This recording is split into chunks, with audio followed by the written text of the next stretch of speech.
All right, people, we are back. We are back. We are back. Let me turn my music down. Put our music down. All right. Yeah. Okay. How is everybody?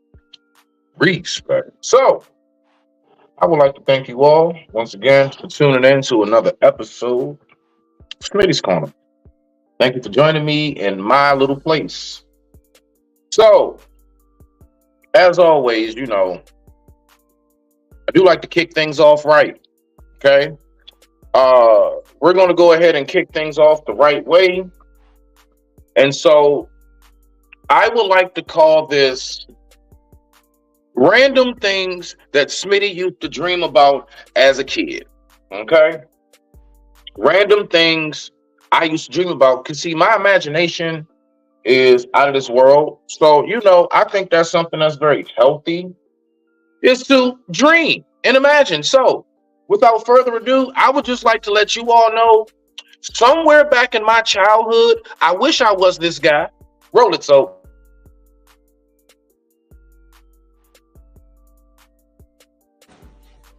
Oh,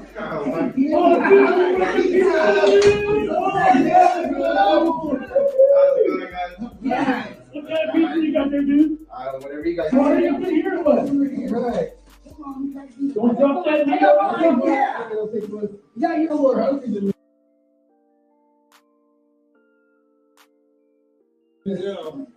I'm so hungry. You know what they say? Yeah. Wow.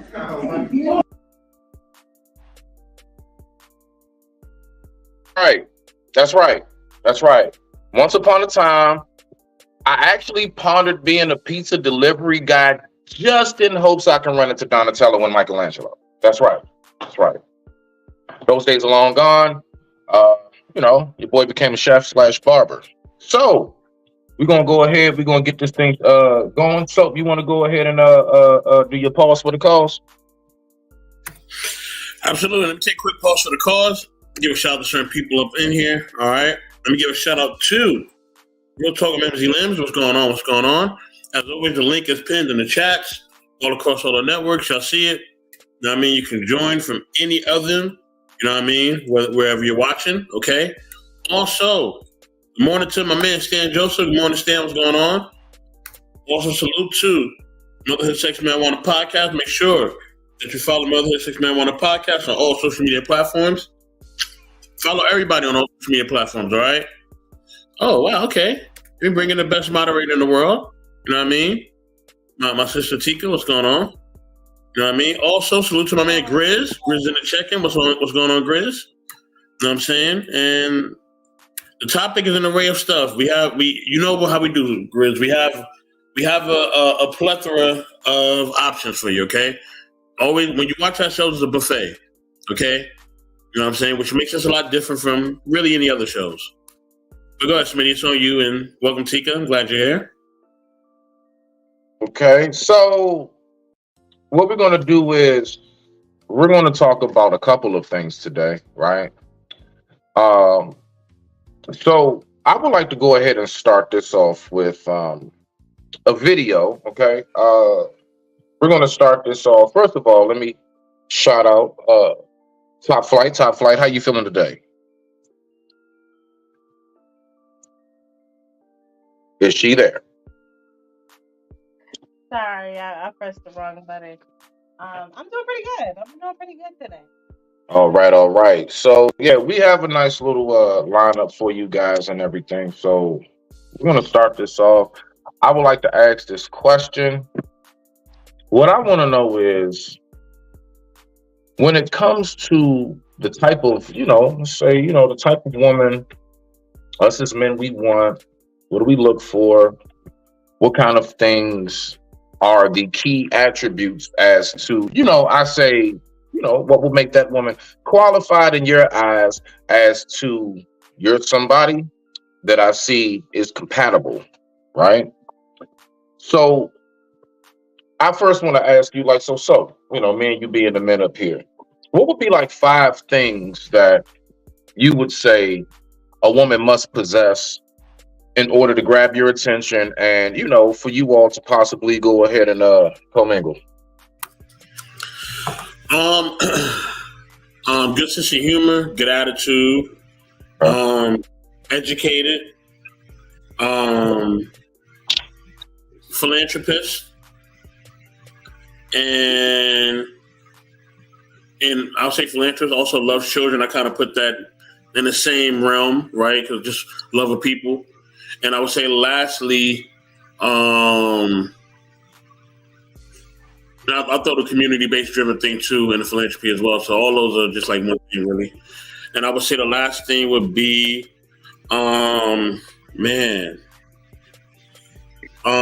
she has to love to travel and food, travel and leisure.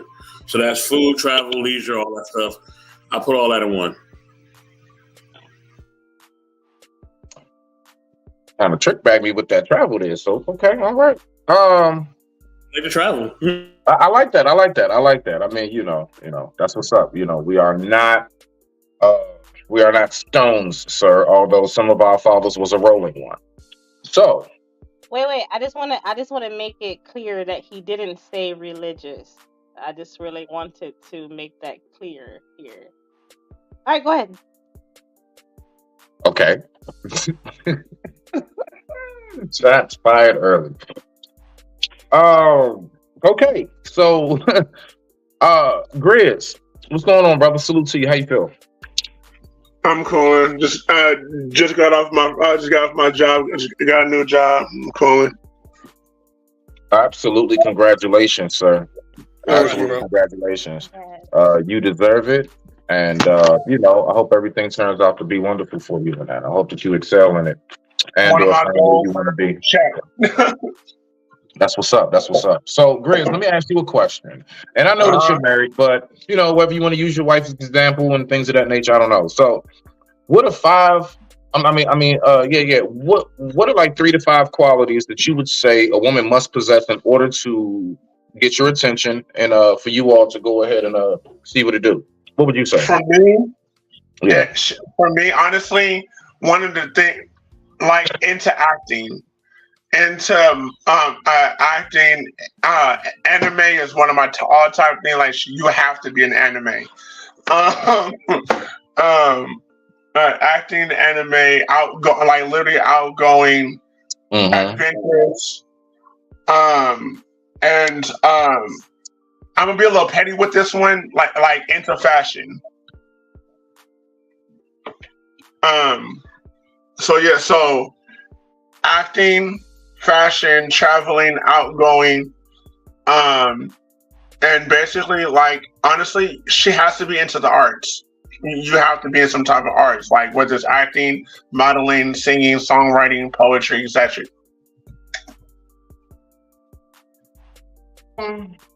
Wow. Okay. I'm dead ass. Like, salute to that. Maybe I need to revise my list. I still got wash your ass and be pleasant. That's the end of it. So, Let me mute. I'm just saying. I'm just saying. Sister Tika, let me ask you a question. What would you say is 3 to 5 qualities that as a woman you must possess in order to attract the type of man that you choose to be with? What would that be? That I must possess? Yes. I would say a peacemaker. Mm. I would say maybe look decent, Ain't nothing wrong with that. look a bit decent. Take care of yourself. I would say it's being grounded and intelligent. Briefly, real quick, when you say be grounded, because what exactly do you mean by grounded? Do you mean financially stable, head straight, like, if you don't mind? I mean, really all of those, but I would say more specifically, like, to like being morally grounded, like having morals and values about self. I forgot that one. Yes, I love that one too. Yes. Is that All right, bet. No, go ahead. My bad. I apologize.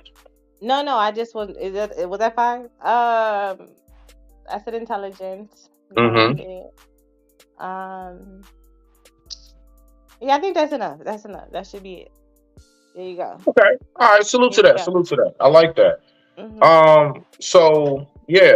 And Smitty, I'm What we're sorry, going Esme, to go ahead. Go ahead, Grace. Go ahead. one more thing, actually, and I forgot one of my biggest. Also, what I find in a woman that's really sexy is business Mhm. minded. Okay. Business minded. Okay. All right. Nah. Salute. Respect to that. Okay. Now. All right. Business minded as well. Okay. So, ladies, apparently this is what's being said so far, fellas. This is what's being said so far. So can you pull up my first clip for me, please? If you be also kind, sir. So we're going to listen to, a person's view. We're going to hear what this young lady has to say in regards to. No, wrong one. We're going to listen to what she has to say in regards to, when it comes to, I guess, what us as men are attracted to. So what I want to know is, honestly, ladies, do you agree with what she's saying? Do you experience that? And fellas, do you think that that's how most of us see it, in which she expressed it? So we're just going to take a listen to this real quick, and we're going to get this rolling. But I digress. My mic is muted. Take your time, so rock out. Floor's open if y'all got anything to say before he pulls it up. I'm Gucci. Rock out, so.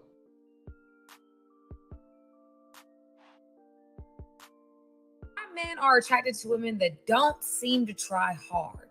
And the ones that are trying hard, they tend to be like, oh, never mind. Let's get into it. Because that type of woman is taking it slow. She's not applying pressure. She expresses attraction. She expresses interest, but she's not trying to force anything. I've said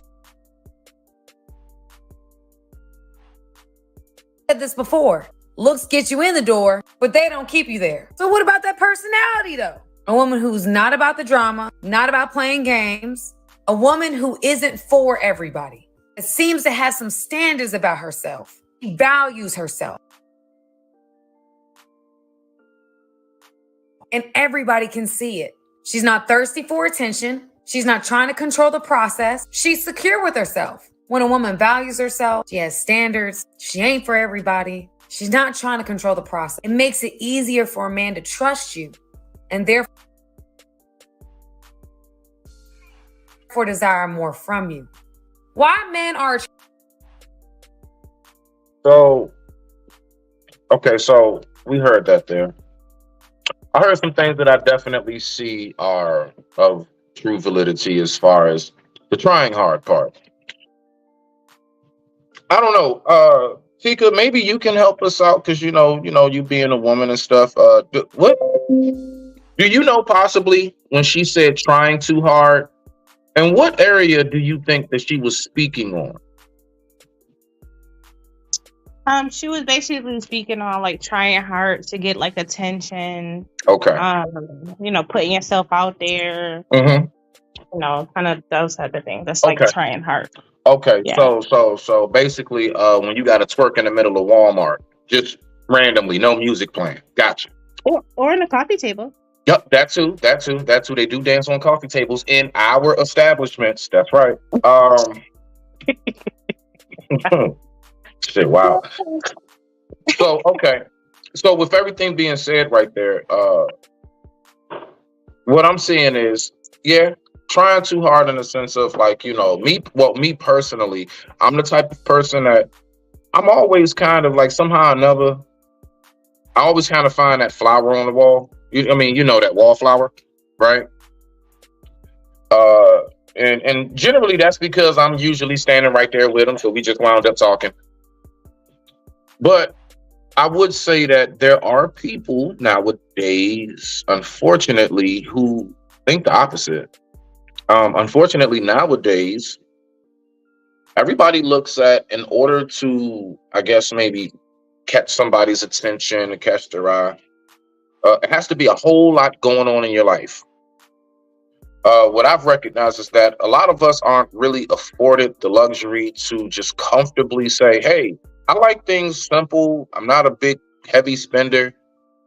I don't really care too much about fancy stuff. It's almost like a lot of people feel intimidated to speak in such a tongue because I guess society projects a vision that's not what people want anymore. And the fact is that that's not the case. It's not the case. There's still a whole lot of genuine people out here. You see? So when it comes to, as far as I would say, what men want in a woman, in a woman, honestly, I got a hard time with that one, because the headspace, the movements, and the dynamics of this life in which men are in today is so different. It's really hard to say that we really want what we once had. There are some things that are still there that have never changed. Like, I can't see the day that a man is like, I don't want no woman to cook for me. I just don't see that. I just don't. I don't see the day that a man is not pleased with the woman bringing him a plate of something she made, right? And them sitting down and eating together, of course. I mean, that is something I do believe that always will still hold value. Yeah, nobody wants to say it, but I'll say it for us niggas, okay? Great sex, all right? That's also very important.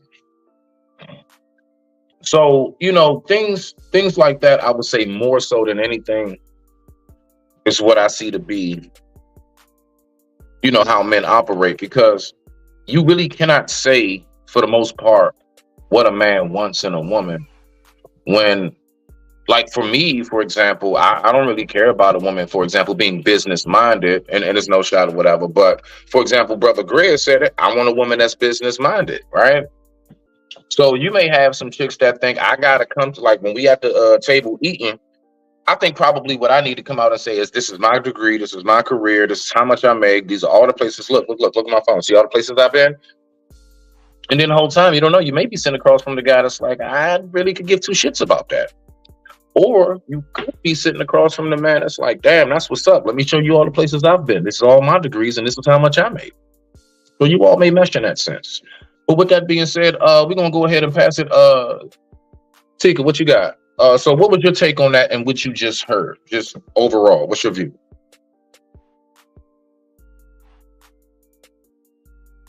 I mean, and listening to it, I just felt like, man, that's me. She described me.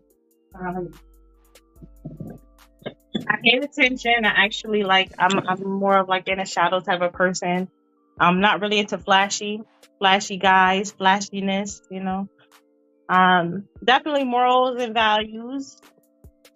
I mean, she was describing me. I can't lie. I heard her. I said, oh, that sounds familiar. And I think that more women need to be like that, for sure.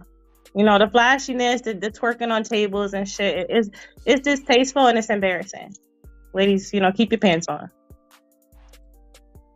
That's all I have. Until you get home. You can walk around the house naked all you want. I don't care. So look, right? So, just saying. So, what's your take? What's your view on what we heard thus far?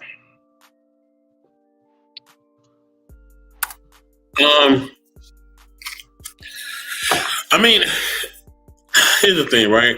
When it comes to what people actually like or what they desire, I think, like I said, I always say this, it all depends on the person. So every man is going to have a different level of what they're asking for and a different level of standards. A lot of it has to do, like I always say, his maturity, his age range, things of that nature.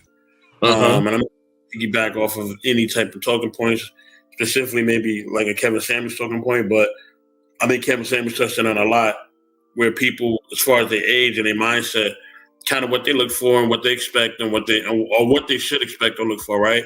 If that's the case. But I think that makes a big difference. I think what that young lady is talking about maybe she is at a particular age. She looks like she might be under 35, maybe. So maybe she's speaking to that age group, right? And in that age group, yes, it's not going to be, people that you are looking for that probably is looking to settle down, right? Salute the big wig slap. So a lot of times when I look at the younger generation, I see people in the younger generation, they out partying and turning up and going to Vegas and going to trips and going to Miami. You know what I mean? Like that's what they're doing. They're not really on this kind of marriage trip. You know what I mean? You may have a few of them that are pick-me's or traditionals or whatever, right? and that's not a lot of people. But if you're looking for like a marriage type, you're gonna have to look for possibly 35 and over. To be honest with you, because that whole travel and do your thing, that's kind of a big thing nowadays. And when I watch the commercials, I see that a lot. They have like these packages now where you can buy them, and I don't care if you're going to Vegas, I don't care where you go, you can buy these packages, and it's all expensive paid. It could be a cruise, it could be whatever, and it's with these young people, man, and they partying. Know what I mean? They going to islands partying. They taking over different resorts and partying. This is the party time for younger people. If you are a young person and you are in your 20s, you know what I mean, or you below 35, yeah, they on that travel party type vibe, man. They getting their passports, you know what I'm saying, and they moving around. They moving and grooving, and salute to them. You know what I mean? I have no problem with that, man. Live your life. You know what I'm saying? I think, when it's somebody that's a little bit older than that, we look at it like, oh man, I gotta settle down, I gotta have this, gotta have that. But yeah, that's not everybody. You know what I mean? It's a huge, and there are some people who are over 35 who's on some traveling type stuff too. You know what I mean? Like, it kind of depends on really the attitude, but yeah, these young people, man, they traveling, they getting their money. They working and they traveling. They're not really focusing on nothing else.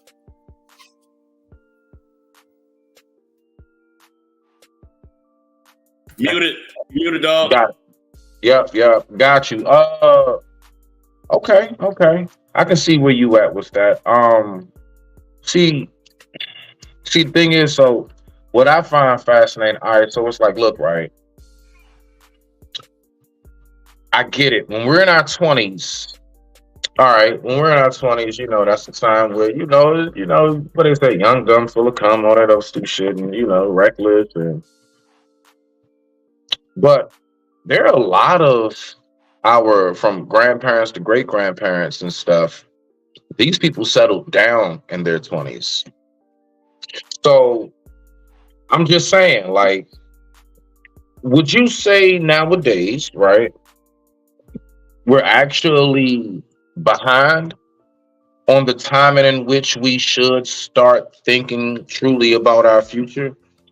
Would you say, honestly, from the typical results, right, that it's healthy for us to, let's say, bullshit in our 20s? Because I can honestly say, bro, if I didn't man, as sharp as I've been, if I didn't bullshit in my 20s, dog, man, how far I would be. You know what? Do believe it. What? Go ahead, Grizz, rock out. Come on, Grizz, hold on. Let me answer that question because he directed it towards me. Yeah. My bad. So would you say, like, when it comes to us partying and having that 20s era, like, hey, this is my time. Finally, I'm an actual adult, but I can still kind of be a kid because I'm old enough to where my parents and the other adults can't tell me when to go to bed and all this other shit. But go ahead, rock out's open, then the floor is open. Grizz, you got it after that. Well, my thing is that I think, here's the thing, right?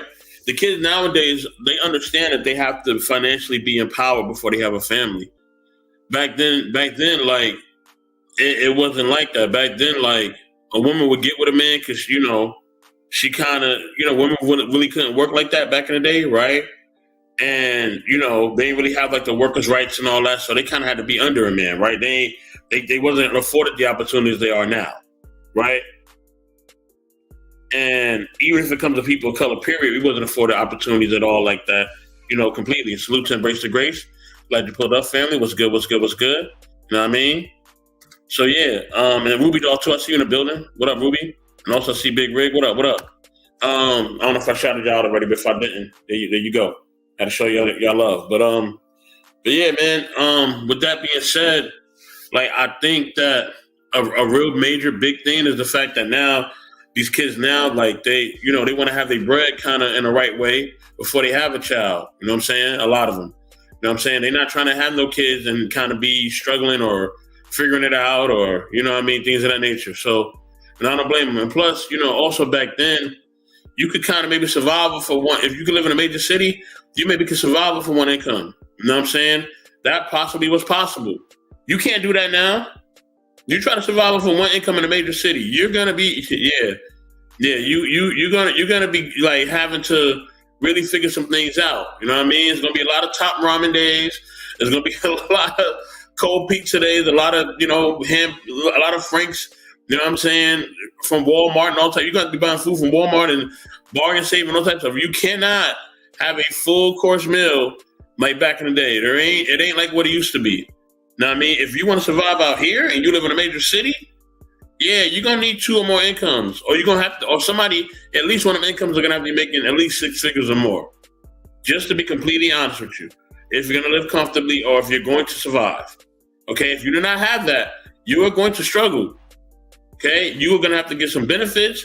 You may have to get some food stamps, whatever you got to get, because it's real out here. You know what I'm saying? Now, if you don't live in a major American city, you live in the middle of kind of nowhere, and nobody wants to live there, and it's like just a gas station and a Walmart, then yeah, you probably get away with that.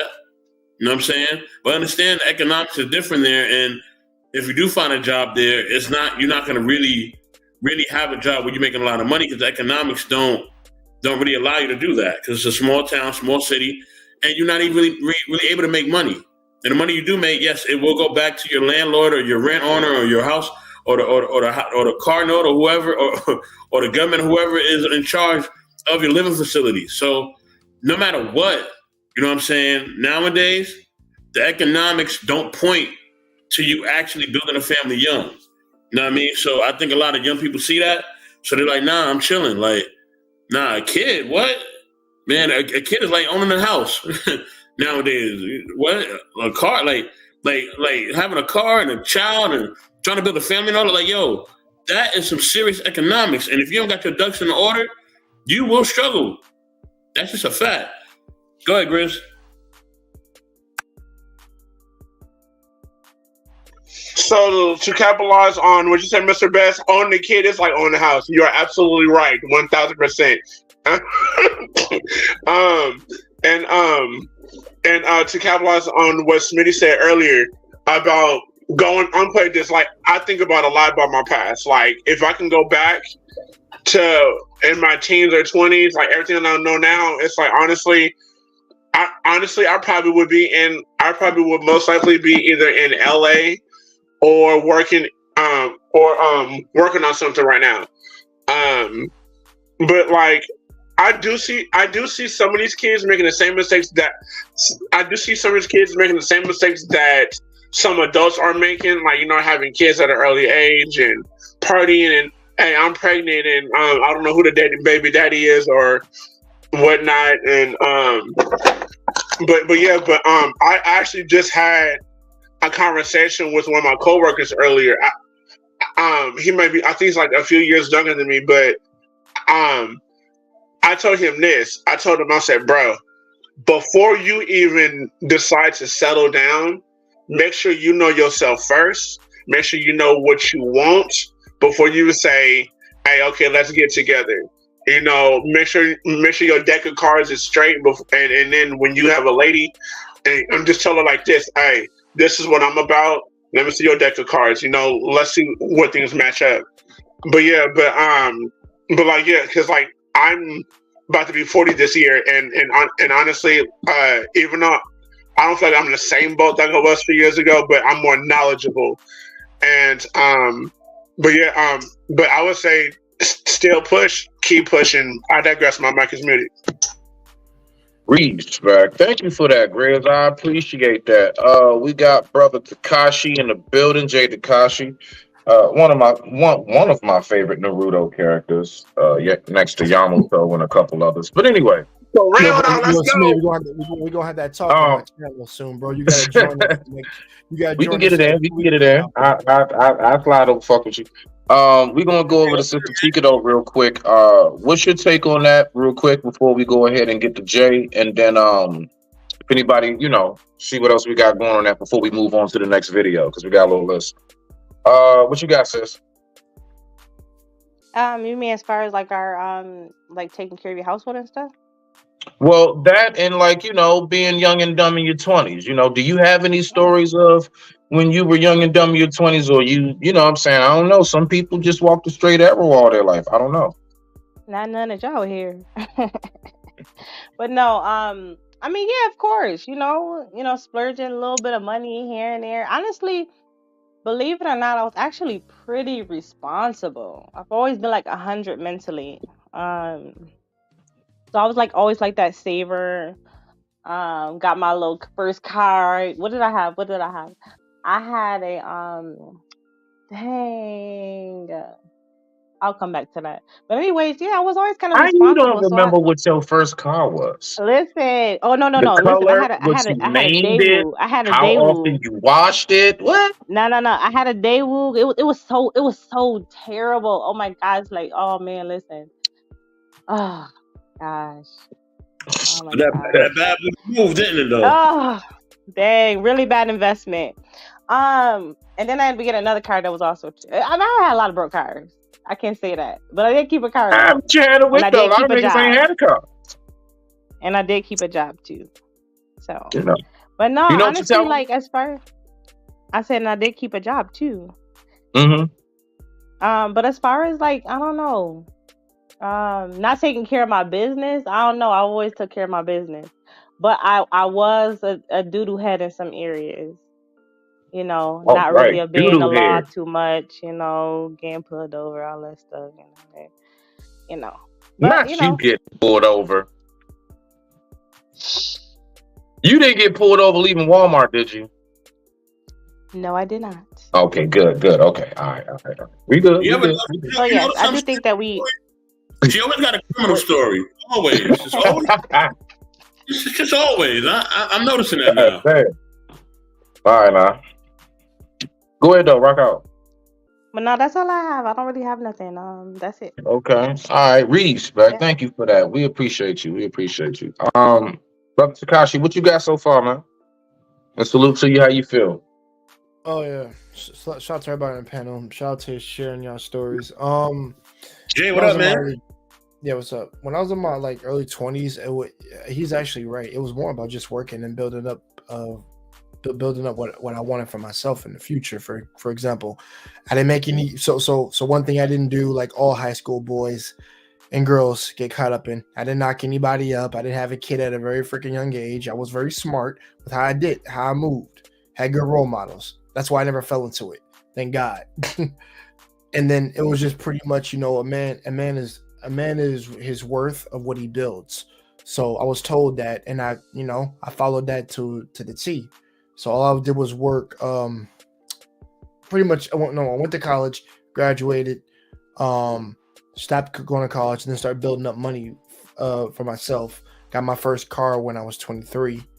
Had and everybody out here, I didn't get my license till I was like 22, because I got a car.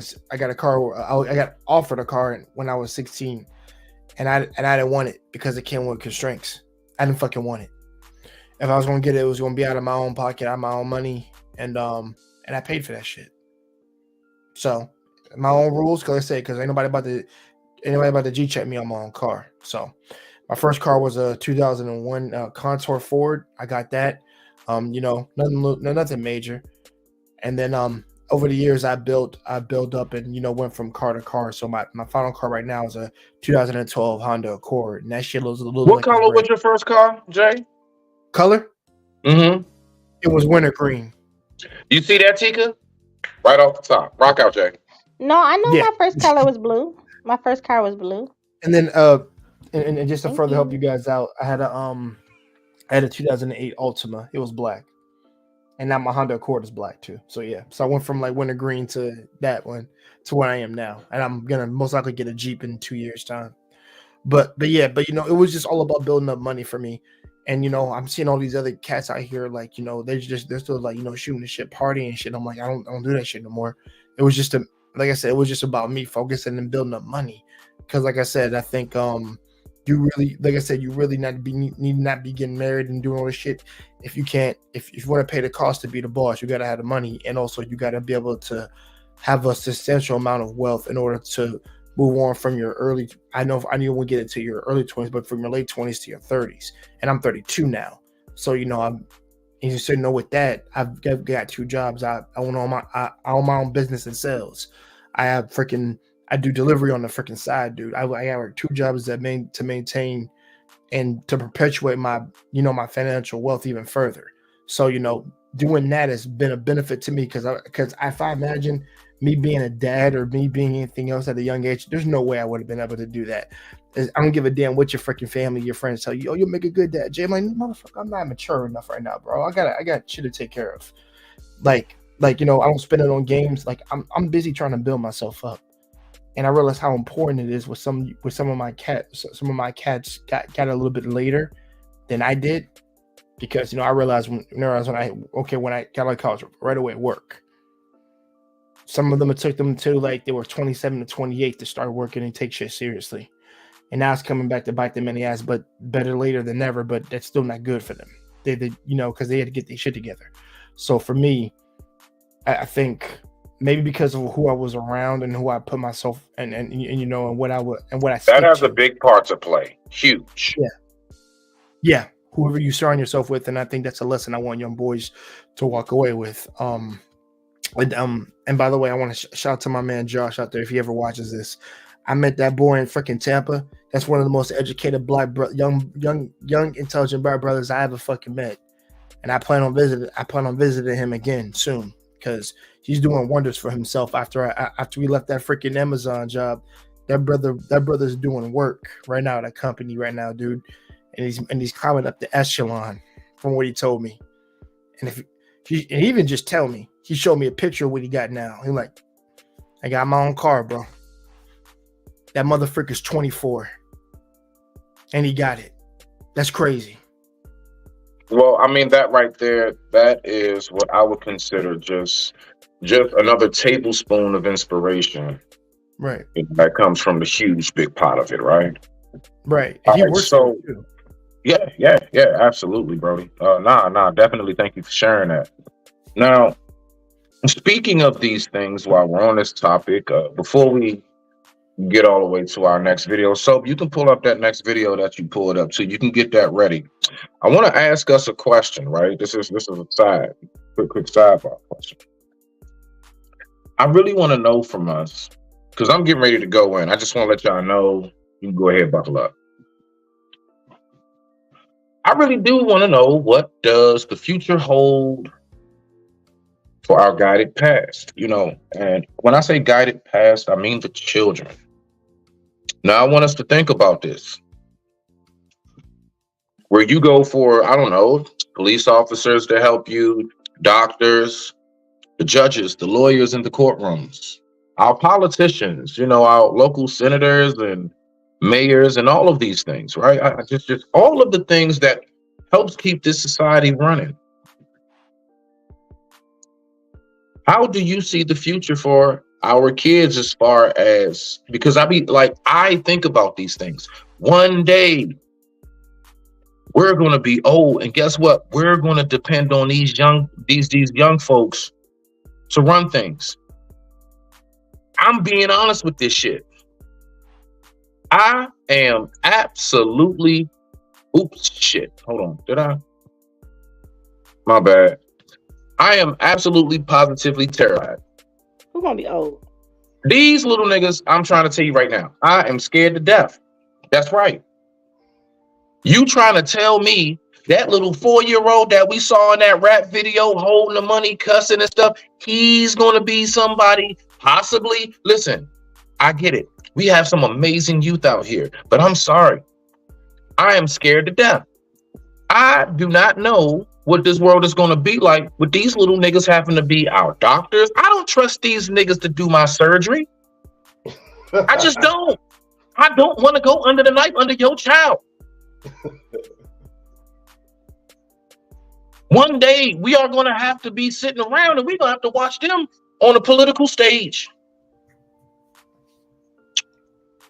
I really don't see things being, I just don't see it turning out for the better. If we think things are bad now think about it. We talk about it even with us, the era of the crack baby and all of that stuff, how things started to go wrong. Bro, it's going down even further. I want you to think about the music they listen to. I want you to think about how there's really no real work ethic. There's no grind it out and struggle for shit.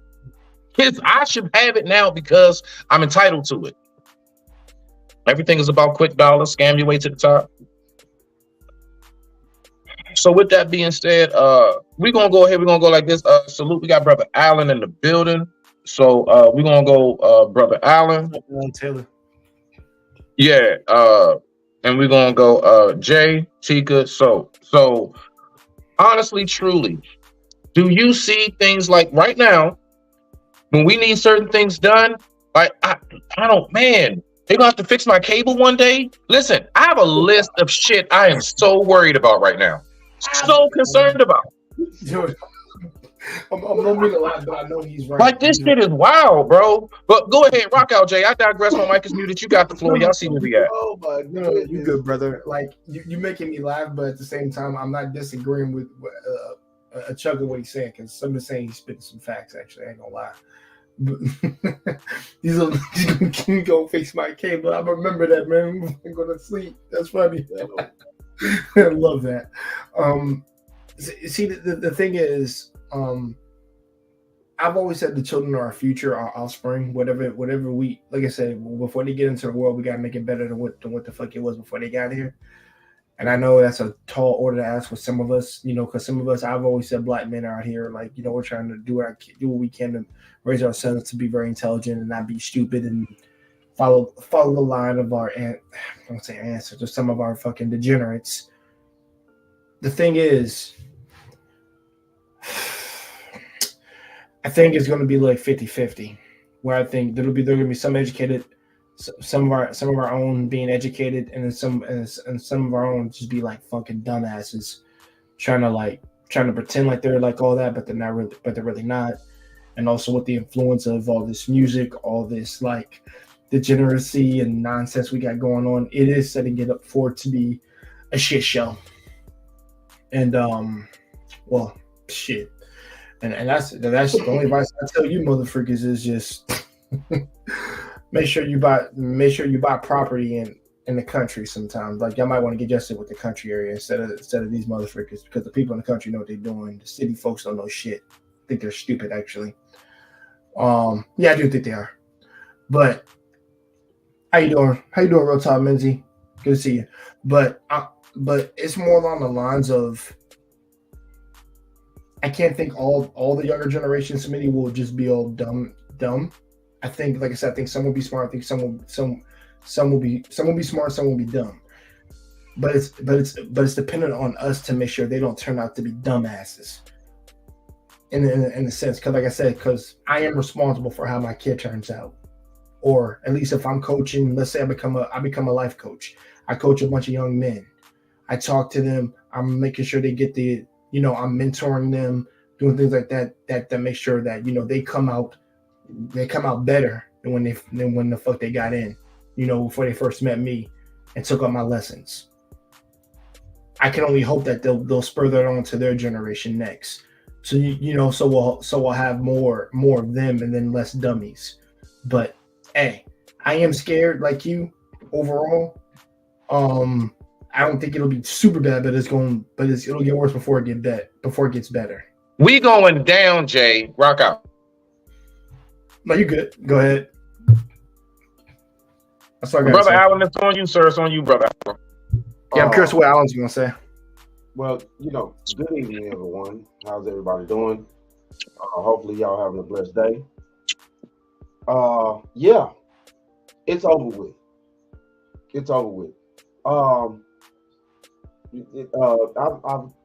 I know Brother Smith has heard me say this time before, because me and him know each other from different podcasts, things like that. Shout out to Sister Didi. Shout out to Didi. Real talk. I take care of my 100-year-old grandmother, and I say that with pride because I was left to do so by my grandfather, and a true marriage. Like, this is the thing here. And she's at my house, comfort at home. And this is the thing that a lot of people are not understanding. This goes for both men and women. Who's going to take care of you when you're old? Now, everybody wants to run around here like you're going to be 25, 30, 40, 50 forever. You don't know what type of health problems may come in your life in between that time. It's 25-year-olds that get in car accidents and still need their family because they paraplegics. Y'all get what I'm saying. I may not have pronounced that right, but It's all right. We got you right. And the thing of it is everybody's living so delusional now till they think it's nothing going to happen to them. They're so invincible and this and that. And one thing I was also told by certain healthcare workers, that I tried to, get to, provide healthcare for my grandmother and stuff like that. They told me, it's like, listen, look, you got her in the best position at home with you, things like that. If you put her in a nursing home, she will die sooner. And what's the theory behind that? Break it down. What'd you say, brother? I'm sorry. I think he was going. I was about to ask. So, what's the theory behind that of how they die sooner? What's the thought process behind that? Rock out. No, the healthcare workers that actually work in the nursing home system told me things like this, because at the end of the day, and these were people that throughout my family, they know people that know people, things like that work in certain fields and stuff. So they told me these type of things. And they was like, yeah, you got her in the best position right now. And that's the reason why she's going on. She's around true love. And that's how family's supposed to work. And, to put her out to pasture, as we would say, it's just like to put anybody out to, just be disregarded and things like that. And that breaks their spirit, that breaks their soul. And that, of course, eventually that feels like you have nothing to live for, so they'll move on. But yeah, I can't trust none of these new age fools to do anything in the future.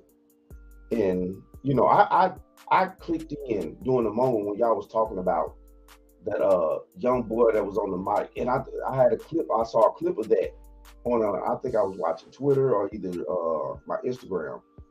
And I saw a clip of that young boy. I know what y'all talking about. The little small kid was on the mic, spitting lyrics, talking about, murking people and stuff like, dude, you barely out of Pampers. Who you done murked? You barely out of Pampers. You barely know how to fix a bowl of cereal. I'm trying to figure out, why was he sitting in the driver's seat with the door open? At least put him in the back. He can sit in the car seat still. That scene should have been done in the car seat in the back, strapped in. Rock out. It's just crazy to me. It's just crazy to me, the level of stupidity that we're at, especially that we've allowed our music to come to. I don't even listen to none of this new age crap at all. Shout out to you, Alan. I barely keep up with any of it. It's ridiculous now. It's like, but I know that they're promoting it to the younger generation and things like that, though. And I get it. It's all for dollars and cents. But no, man, I can't trust the brainwashing of these new age individuals to even do heart surgery on me, because especially as black people, most black people don't even know the inventor of heart surgery was black people. So let's not even go there. Damn, that's sad, because I didn't know that. You just taught me something. I feel stupid. Let me calm down for a second. Put myself on. The first heart transplant was done by a black man. And I'm sorry, I can't look up the facts right now, but you know what I'm saying? I'm guaranteed. It's Black History Month. Rock out. Perfect timing. I'm guaranteed it was. I did, I'm on y'all platform, so I can't just add that on right now. But guaranteed though, I'm gonna look it up and I'm gonna post it in the comments. No, you're right. It was a black man. I'm just being honest. And that's sad. We don't even know, the contributions that we've added to this country, and we're getting washed out. You know what I'm saying? We got these immigrants coming in, things like that, which I'm totally against. I'm totally against all this. Chicago, New York, all these people coming in, the immigrants disrespected people that actually pay taxes and stuff like that. It was an immigrant, a migrant or whatever, that disrespected a woman. You know what I'm saying? And I guess there was an airport terminal or train terminal, whatever, up in New York. Talk about, it's time up for y'all. You black people, you lazy. You lazy. What you mean we lazy? We got half the buildings in that city, all this technology, a bunch of stuff that y'all can come over here and be comfortable, feed off us, and then we got our government. I ain't finna go dive off into that, man. I ain't finna dive off into that. Nah, you good, brother Allen. We appreciate your take on that. Sister Tika, how do you feel about having your cable fixed by little James Nika and Lil Ron Ron and having your heart surgery done in the future by these kids? How do you feel about the future of our youth? Rock out. I have to agree with Brother Jay. You know, I do think it's going to be like a breakdown of who actually becomes anything, right?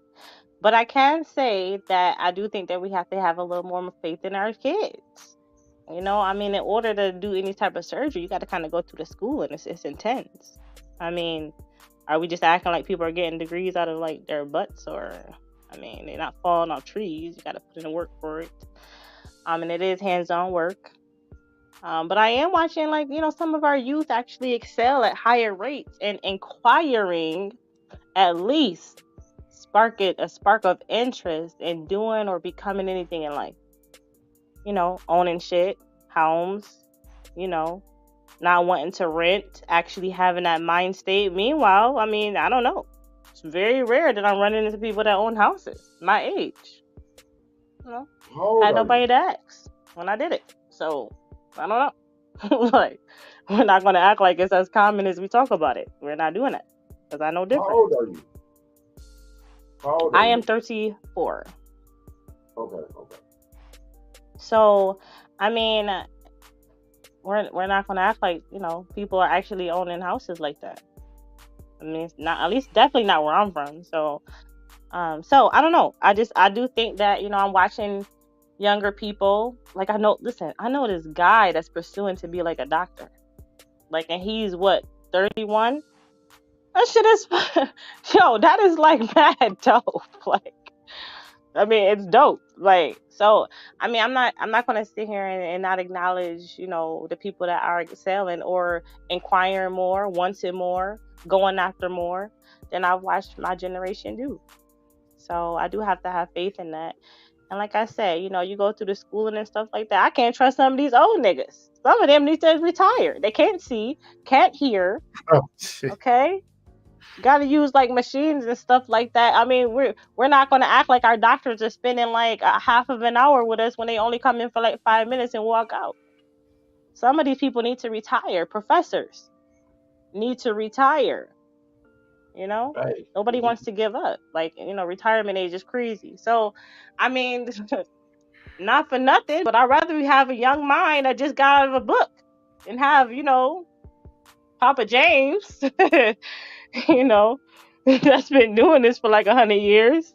He's losing his touch. You know what I mean? I'd rather trust somebody that has, you know, some recent stuff in their brains. You know, I don't know. But that's just me personally. That's all I have. I like that. So are we going to be okay with the youth, like 2 generations or so behind us, or are we all going to hell in a handbasket? Hold on. Alan, you go first. Hey man, you got the Ghost Rider going on right now. So what you got? So like a mug. My man. Salute to Braxton the Snake Fiend. Good to see you, bro. I'm glad you pulled up. Also, salute to Alan Taylor. I'm glad you pulled in the panel, bro. Good to see you. There's always going to be good and bad in every generation. So, you know what I mean? As Tika was saying, there's some kids who are very advanced. They're knocking it out the box, man. They're graduating at high rates, and it's just crazy. Right, but it's you know what I mean. It's whatever community you grew up in and what you're around. And we've always seen this from whatever society. I think now, that's it. Now the some of the youth, not all. The one thing that most youth have in common is that they're focused on getting money. I will say that they are focused on getting money. Some legally or some illegally. I will say that they are focused on getting their money. Okay, they don't care if they have to do a PPP loan. They don't care if they got to rob you. They don't care what they got to do. They don't care if they got to go to school. They are focused on getting their money. However, they have to get it. So I will say that. So, for the ones who are doing it the right way, salute to them. You know what I mean? For those who are just kind of getting it, however they could get it, getting how they live, I mean, it is what it is. But I don't know, man. I think by the time we all, there's going to be a different society. And plus the society they're trying to create now, if you look around, the government's trying to create this whole utopian society where you can only say certain things, you can only move around a certain way, and if you do this or do that, they're coming at you. And if you don't do this and you don't cross the street a certain way and you look straight and your tie ain't tied the right way, then you're done. Like, it's that whole utopian society. I seen Demolition Man. That's a real thing. That's what they want to create. Universal mindset is what they call it. So that's a real thing. Yeah, universal mindset. Yep, that's what they want to create. That's where all the gentrification and the Whole Foods on every block and all that. This is all a part of the model they want to create. You know what I mean? So please understand that and please be aware of that. Okay, so a lot of y'all just think it's going to be a whole bunch of crime and chaos and all that. If you think that they are going to let this society just go completely down and without number one, without a fight, that's one, and two, if they are gearing up for that, then you are out your mind. You know what I mean? And trust me, when you do commit a crime, I was talking to a friend about that earlier today. Salute to Nisi. I was speaking to her about this today. Listen, if you commit a crime, right, they can catch you whenever they want to catch you. And sometimes they be watching you for months, maybe even a year, maybe 2 years. But trust me, when they come knocking on your door, it's really over for you. Just, put down whatever you're doing and answer the door. You know what I mean? Put your hands up or put them down wherever they want you to put them and move. You know what I'm saying? Because it's going down and you are going down. So just understand that. So, you know what I mean? We got to understand how to move out here. We just got to understand where society is moving to. You know what I mean? And that's just how it is. And that's all I got to say. Go ahead, y'all. Yeah. I want to touch up on what you said. Go ahead, Jay. You got it. The people who do it illegally, let me say this shit right now. I want to say this right now. The illegal shit that you do won't get me arrested. I'm gonna keep that real, because to me, I'm gonna tell you, my boys, if you're doing something that's offensively causing harm to another person's family, I'm telling you, you fucking up to your face. I would definitely. I've done it before, because guess what? What you're doing is perpetuating the cycle. I don't give a shit what environment you grew in. I really don't give a shit. There's no reason for you to go that pathway to go do that, to freaking come up. And guess what? If you have hurt multiple people, then I hope they pump you up with the same amount of doses that you've given those people, those amount of drugs that hurt them. That's what I want. Equal exchange, motherfucker, when it comes to that. Because that's crazy. Because I don't promote, because you're saying they're getting money. That's not money. You're not really getting money. I'm going to be real about that. You're not really getting money. You're not working the hard right way or hard labor way that our brothers and ancestors have worked their asses off for, to get some of the shit that they had to get in tougher times and get paid lesser at the time, but also build up some actual wealth and actually build something for their family to leave behind. These motherfuckers have a fucking drug history. That's not something I'm gonna have for my kids and shit like that I'm gonna do. Fuck that. I don't respect fucking people who do that. Even if they are my skin color. I don't give a shit. You're terrible. And you need to be stomped out, honestly. If they catch him, ain't gonna feel bad. Go ahead, Alan. What you say, bro? I'm gonna tell y'all, brother, something. You know what I'm saying? Like, and I definitely agree with what you're saying on hindsight of my life. Like, back in the day, even though I was raised with all my fathers, I did have a moment of rebellion. I went out to the streets, and you know what I'm saying? I did my days in the block. You know what I'm saying? With my zero calculators and all that type of stuff, you know what I'm saying? And my baby powder. You get what I'm saying? And I got caught up. You know what I'm saying? Dealing with, my crew, things like that. You know what I'm saying? Caught my charges and stuff. You know what I'm saying? Dealt with my charges. Wasn't no need to, talk, none of this shit. And it just is what it is. Now, at the end of the day, though, real talk, you know what I'm saying? I done got my records, all that shit cleared up now. I'm legal. I vote again, got my gun rights back, all types of shit. But the thing of it is, though, and I'm 40. So like in my generation, back in those times, that's what we saw to make it. We didn't, the internet was not a money making machine like it is nowadays. To where we doing what we doing now, because we all on here trying to maneuver a certain type of way to a degree. But yeah, I did my days in the streets and things like that though too. And yeah, I try to stay and get these young cats, whatever young cat I run across. Like it's like, listen, look, that's not what's going on. You know what I'm saying? You need to get away from that. And I try to give them solutions in order to, do this and that. If I could, teach one, save one. And I like that. That's what I try to do. But yeah, I did my days in the streets and stuff like that, man. And yeah, that's not the way to go. That's not the way to go. Right. And sometimes I don't want to make it seem like I'm insensitive to somebody who grew up in an environment, but at least for me, because like I said, because I saw it around where I was at. But the thing is, I think because of who I was around, that was enough to keep me from that. But honestly, if freaking I'm about to bring in somebody like if there had not been, I guess like you say, like that conscience that my grandmother had inflicted on me enough to teach me manners, etiquette, and all that, I probably would have went down that road too. So that's why I don't fully shame people for that, because it's just like, you can be easily influenced. And trust me, and your environment does have a hand in it. It right. does. So I don't want to just say that recklessly. Say it doesn't. It does. It does. But brother, it's just up to you. You're not wrong in what you said though. You're not wrong in what you said though.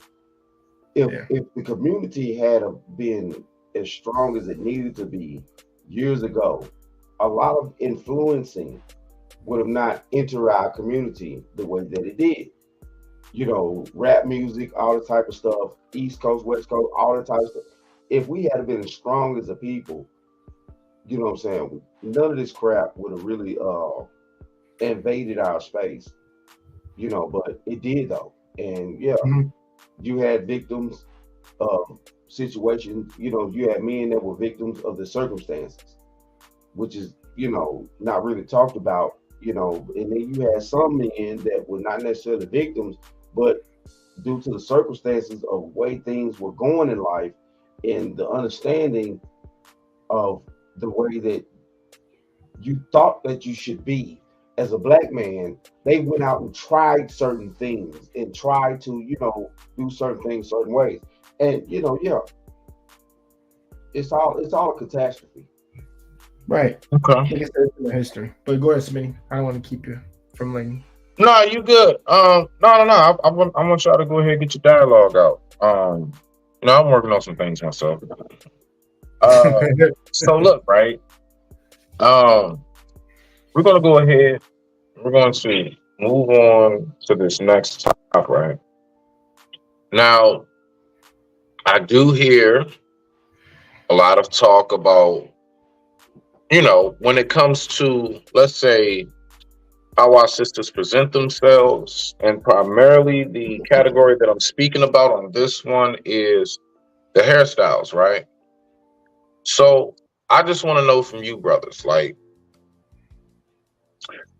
how do you view, like if a woman is, let's take it like this. You come across a woman and she is absolutely super dope. She is real awesome. That sound like Anton Daniels. Super dope. Right. Listen, right? So like, she's super dope, bruh. And she's like, for real, personality wise and everything you want. Now, the thing is that she does have hair up under there, but she keep them in cornrows and she keep that stocking cap on and she keeps the wig on. She do all kind of colors on that wig. You might see construction cone orange one day. Look at this nigga face. Yeah. So yeah, I'm sitting. You see. So I want to know, like, how important is that when it comes to what I would call the woman's crown? All right. So Rock out. We're gonna go to you first, brother Jay. We're gonna go to no, matter of fact, we're gonna go to Sister Tika first because she hasn't had a chance to go ahead and get up in there in a minute. So we're gonna go to you first, sis. How important is a woman's crown and the way she presents it? Just curious. Oh man, listen. So I'm gonna sound really crazy with this. So I'm regular smuggler. You know what I mean? I don't think you I've can had top my me. Rock out. I've had my share of hairstyles when I was younger. But I'm actually about to give me a little fro. You know what I mean? It's Black History Month. I want a little fro. You know, I wanna rock out a little bit. You know, do my little thug dizzle. Then come take a couple of pics. You know. But I can say this. Then this is what I'm gonna see. The creativity of Black women is amazing. Okay. We've been known to do so many different things with our hair. So I don't want to say, oh, we should limit what we do with our hair where we're just kind of like, dipping in and dabbling in our creativity. I've seen some amazing shit, yo. So I don't want to say, oh yeah, we should be, plain Jane or just rock our little Afro puffs or like our little afros. You know what I mean? Like, I do believe people should do what they want with their hair, what makes them feel good. But I do think it's pretty important to just be natural. But that's a personal opinion, now that I'm like 150. Now that I'm 150, I feel like, it's mad important now. As I'm older, I see the true value in a lot of things. But it ain't nothing wrong with wearing different stuff until you get to that point. I do think that you should at least, get a chance to get to that point to see the true value in it. So that's what I. We can't hear you. We can't hear you, Smitty. We can't hear you, brother. Smitty, you muted, brother. You're muted. Shit. My bad. Hey, thank you, y'all. Thank you. So I don't know if had that video ready with the sister. And then Brother Takashi, you go ahead. Brother Allen, go ahead. Let's just try to kind of keep it somewhat to a minimum. Don't rush, but keep it to a minimum so we can get to the video and then continue to flow from there. So what's y'all? So when I asked y'all the question as far as she's everything you want but the wig and stuff, rock out. Jay, you got it. Then Allen, you next. I don't know how the hell I'm supposed to answer that. Don't really know. Hey man, I'll take a rain check, bro. Allen, you can answer, brother. I have no. I don't know how I'm supposed to answer that. I'm for real. No. Listen, Jay, it's simple. She's everything. Like, I mean, really, she's really dope. I mean, her headspace, man. She don't mind catering to you a little bit, bro. And ain't a whole bunch of pushback or nothing. But she wears a wig. Do you take her or do you tell her to kick rocks? Well, not kick rocks, but nah, baby, I don't think this will work out. Because I don't want to say it like that. Because that, nah. Real talk. That was fucked up. But look, right. I'm just saying, like, all right. Or do you just tell her, this one word? What you got? Oh shit! You just woke me up. What you got? What you got, Jay? I wouldn't tell her to kick rocks. Yeah, that's savage. My bad.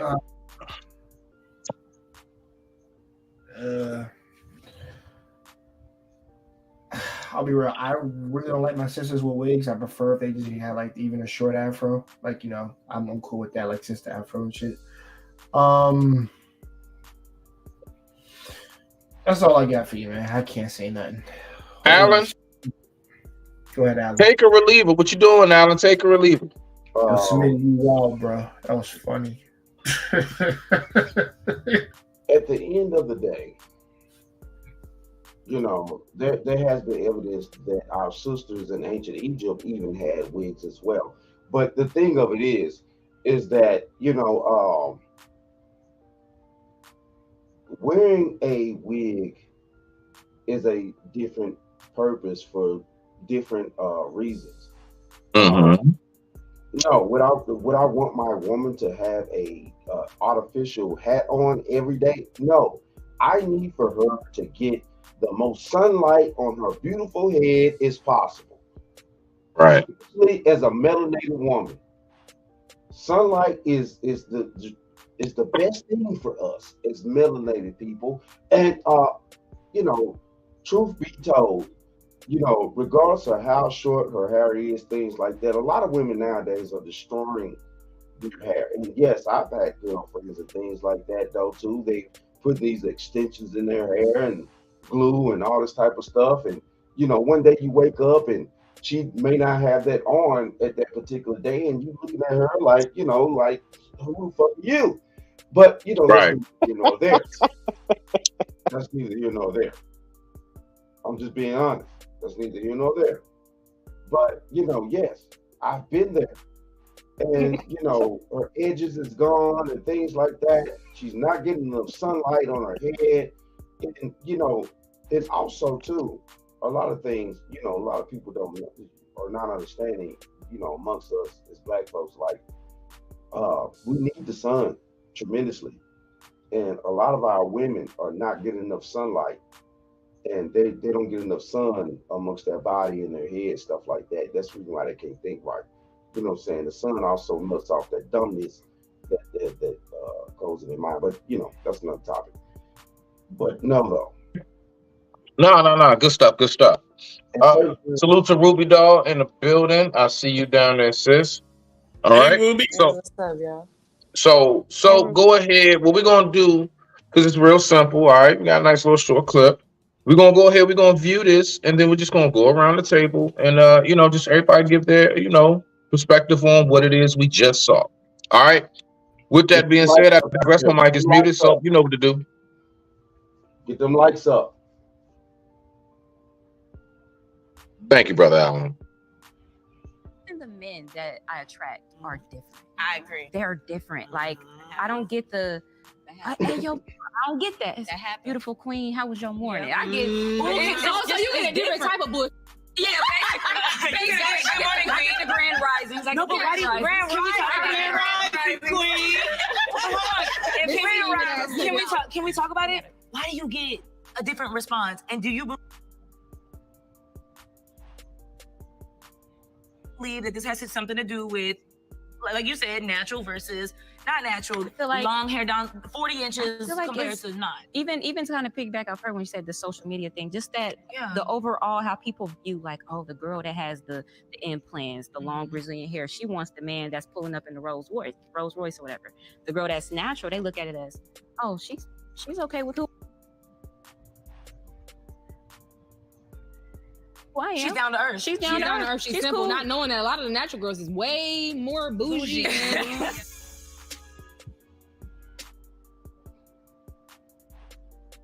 All right. So we heard that there. I'm gonna go last with Soap. We're gonna go around the table. So, Brother Takashi, what do you have? What's your take on it? Ain't no question to it. We all heard it. What you got on that? And we just gonna go around the board. Y'all see the order. Of course, Tika, you before Soap. I digress. My mic is muted. Rock out. Hey, guys, y'all go ahead, me, but no comment, bro. Brother Allen, you go. Propaganda. Shout out to the Crimson Current. Listen, these hyenas out here are going to say anything to justify the way that they think and the way that they want to move. And the problem is that we've forgotten that there's always been two different types of women that have walked this planet. And the majority of the women that walk this planet are not the women that understand how life really moves and how things really work.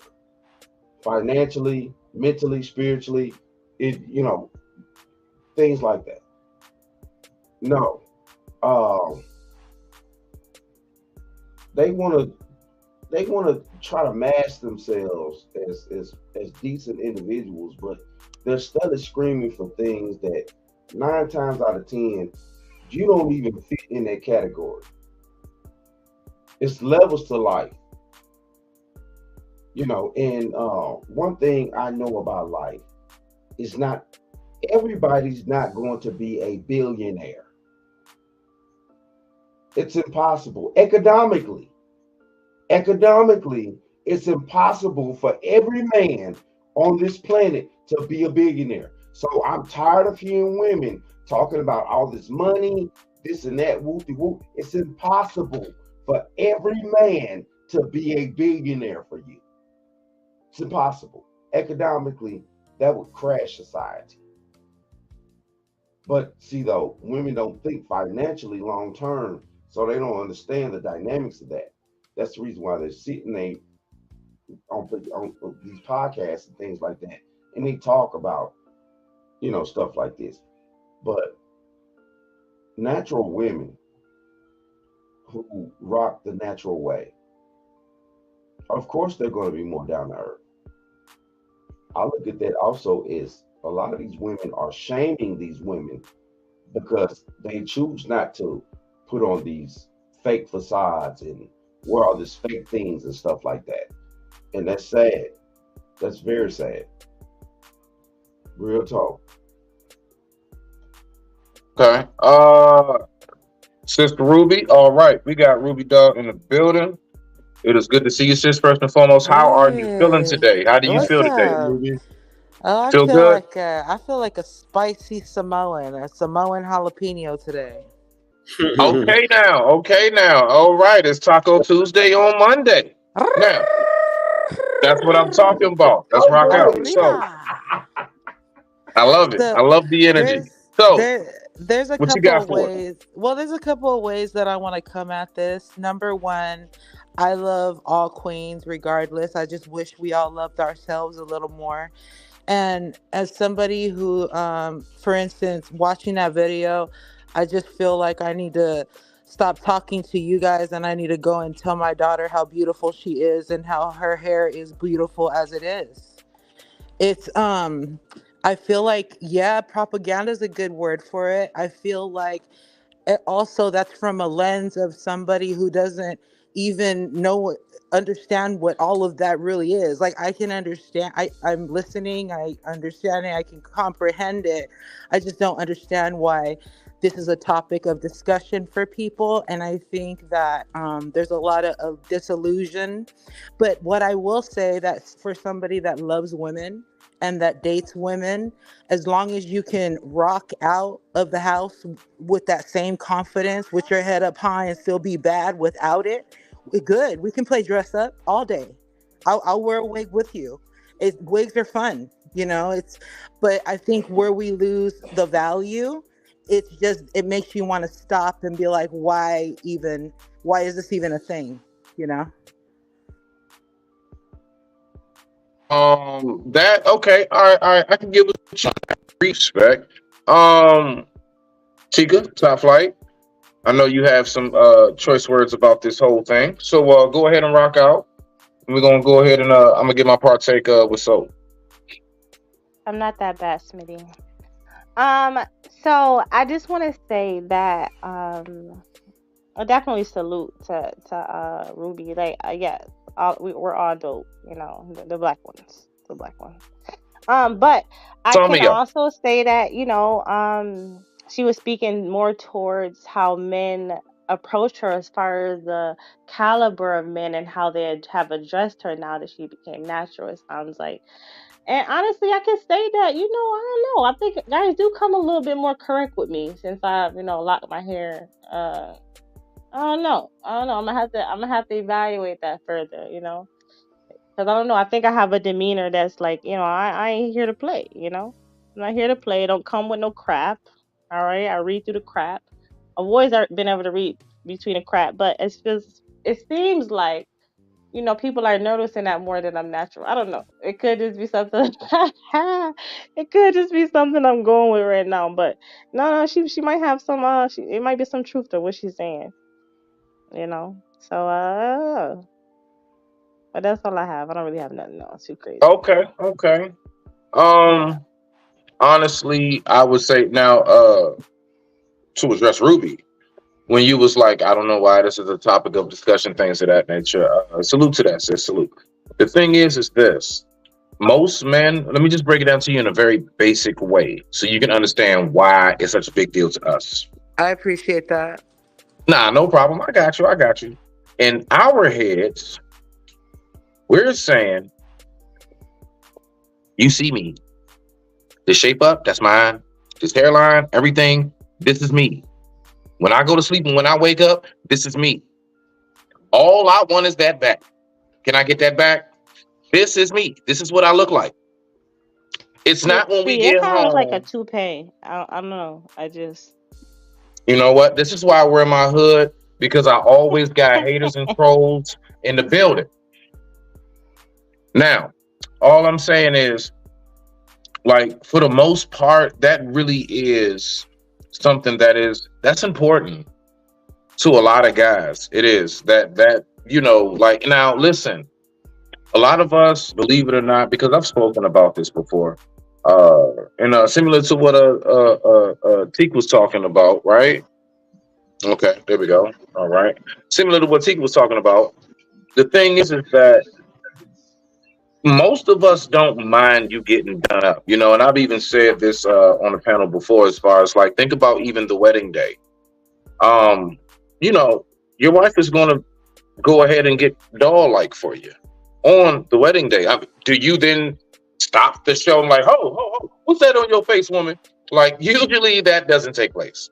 No, you That don't. usually doesn't happen. Right. Why? Because it's not that, you know, it's Right. it's not that big of a damn deal, right? But the thing about it is that, you know, we do want to know now, as long as my woman can be versatile with it. All right, there are times where you go ahead, you get your little extensions. One, please, you not come home with anything bleach blonde, especially if you dark skinned. I'm just reflecting right now. Don't mind me. I'm just reflecting right now. So I'm just saying, you know, when it comes to that, you know, as long as I can see you and I can see, you know, when you know, play dress up if you want, you know, as you all were saying, man, ain't nothing wrong with that at all. Ain't nothing wrong with that. It's because I know there are many times where I'll see you in the mirror, you're combing your hair. You'll leave out the house like that. Things of that nature. So no problem. If you switch it up sometimes, so what? So what? I mean, that's that. Look, fellas, that's just something women do. That's just something they do. They like to switch up their little looks and shit. That ain't all that doesn't necessarily or at least it shouldn't always bring about, oh shit, red flag, right? But with that being said, I digress. My mic is muted. We got my brother Mav up on stage. Salute, Brody. I see you.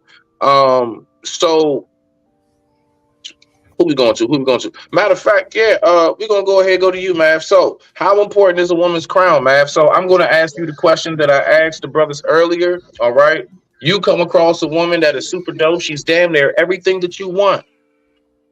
But she keeps them hair, you know, she keeps her hair in them, and, you know, in the cornrows with the little stocking cap, and she keeps a wig on. And I mean, she got all kinds of bright colors with that shit. But she is so everything, you know, that you've ever seen in a woman. Do you keep her or leave her, sir? I digress. My mic is muted. You got the floor. That's a good question. I like that question. But she's so everything. Like I feel like the way the question is formulated, it's meant to minimize what it is that's really being done and really being said, just to sort of you know, to make it seem like, oh, it's not a big deal. And I don't like that. Like that's something that our community does far too much and far too often. You know, we minimize things. Let's talk about why there's a couple things in our community that's on every corner and every block. What's that? That's a liquor store. That's a pawn shop. That's a beauty supply store. And all of these things extract from our community like it's nobody's business. But we supposed to minimize that and act like, it's just, bro, and if it's such a non-thing, why they don't sell our hair? Why they don't sell seafood? Why they don't sell ours? They sell Brazilian yaki. They sell Indian virgin. Where's mine? Nah, bro, that ain't cool. See, they gonna slide. They slide it in there on you with a smile and it's just business. You see me, bro. It's because you gotta read between the lines and you gotta see the deeper impact, bro. Because when my daughter look in the when she look in the mirror, speak your mind, black man. Huh? And she looking and she's seeing, you know, Oh, this is what beauty is. Nah, like the sister said, I need to go tell my daughter, hey, you beautiful just the way you are, love. You beautiful just the way you are. I ain't talking about a minute hair. You beautiful just the way you are. And that it goes to what we trying to be. What are we trying to be at this point? These bras have colors. They look like Bratz dolls. You look like a treasure trove. I'm not on that. I'm not on that in no way, shape, or form. You can call me what you want to. You can call me a hotep. You can call me all of that. I ain't nobody put $1 in my pocket. But you know what? Ain't nobody gonna do? They ain't finna take my money and throw it out of my community and tell me I just gotta take it. Oh, this is just what girls do. Well, this is just what I do. Every dollar I make, every dollar in my bank account, I earned it, and it's gonna go where I say it go. And like, it's foolishness, bro. It's foolishness, and to the point of, bro, it's telling, you know what it is? As a black man, I love you as a sister. I love you just the way you are. Why are you changing that? What you telling me is forget what you saying. Forget what you think. Forget what you want. Forget what you like. Forget what turns you on. If that's the conversation we really having, then you can actually kick rocks. You can actually kick rocks. That's gonna fuck her feet up. Now she ain't got no hair and her feet ugly. Come on, dog. You just canceling out any chances of any future hope. All right. I used to be hard on them feet, boy. Right. So look, right. Smitty. What's up, Jay? The follow up with my man Maverick is saying. Mm-hmm. I think let's just keep it real. The reason why I said no comment is because like, oh yeah, I get so sensitive with some, not y'all. Some of you get so sensitive. Be like, oh, you don't like my hair, like sweetheart. Take that shit off. As far as I'm sorry, it's a carpet. Take that carpet off your fucking head. And I gotta say it like that because that's what I really mean. Take that carpet off your fucking head. Let me see your hair, sweetheart. If you got if she had female cornrows, I don't give a fuck. Why don't you look like to me? Like seriously. Well, because first of all, if you got cornrows, that means you have some length. Right. That too. So yeah, like that's a factor. Like I think that's just it's like people with no self I won't say self-entitled, but like really self-confidence in themselves, they do that to doll themselves up to the point where like you gotta look like a Roman bitch to me when you do that. All the more fucking wigs. That's why I never liked that shit. I'm like, come on, show me your true hair, sweetheart. Like take that carpet shit off or rug. We don't care. Well, listen, the best example briefly that I can give to that, again, although I do stand on what I said, and I also respect all the brothers up here and their perspective and their position and where they stand. I love it. But you know, I try to tell ladies it's like this. Imagine we at the club, and we all know how the club is. I'm just naming the scene because I don't do clubs, but just follow me, okay? Let's just do the scenario. So we in the club, and you know how it is. You know, they always got that kind of darkish, bluish, purple light going on and shit, all right? And we go home, and when we get home, we get to doing it. And when I start to sweating, black just start running down my head because my whole everything was spray painted on. That ain't even me. I'm bald the whole time. Now, you thought that was a low shape up. Psych, thought it was. Nope. All of that is Beijing. It's Beijing. All in it. So, you know, like, let's just be for real. You know, you be mad, especially if those are your pillowcases and now you can't wash that shit out and everything else. You're going to be mad. You're going to look at me like them niggas in Coming to America when they got up off the couch. Hey, they say Steve Harvey had a man piece, bro. A man piece. So that's how I describe it, ladies, as far as the way men look at wigs, okay? I digress. My mic is muted. Rock out. Hold on. Let me get in. Let me get in this. I'm always gonna be different. Why do I always have to be different? It's just me. I disagree with just about everything. Mostly you said, and most of all the men say. I don't really care. Always, you know why I don't talk about this stuff? Because I'm a man's man. Why am I saying I'm a man's man? Yeah, I said it. It may be offensive, but I don't give a damn. What does that mean right now? So I really don't give a F. Really, honestly, like just honestly. So a man can't have standards. I don't talk about this stuff. right? Why don't I talk about this stuff? Because there's bigger things going on in life that actually require my attention. That's one. Two, now there are things I believe are a bit extreme. That's also based on your choice.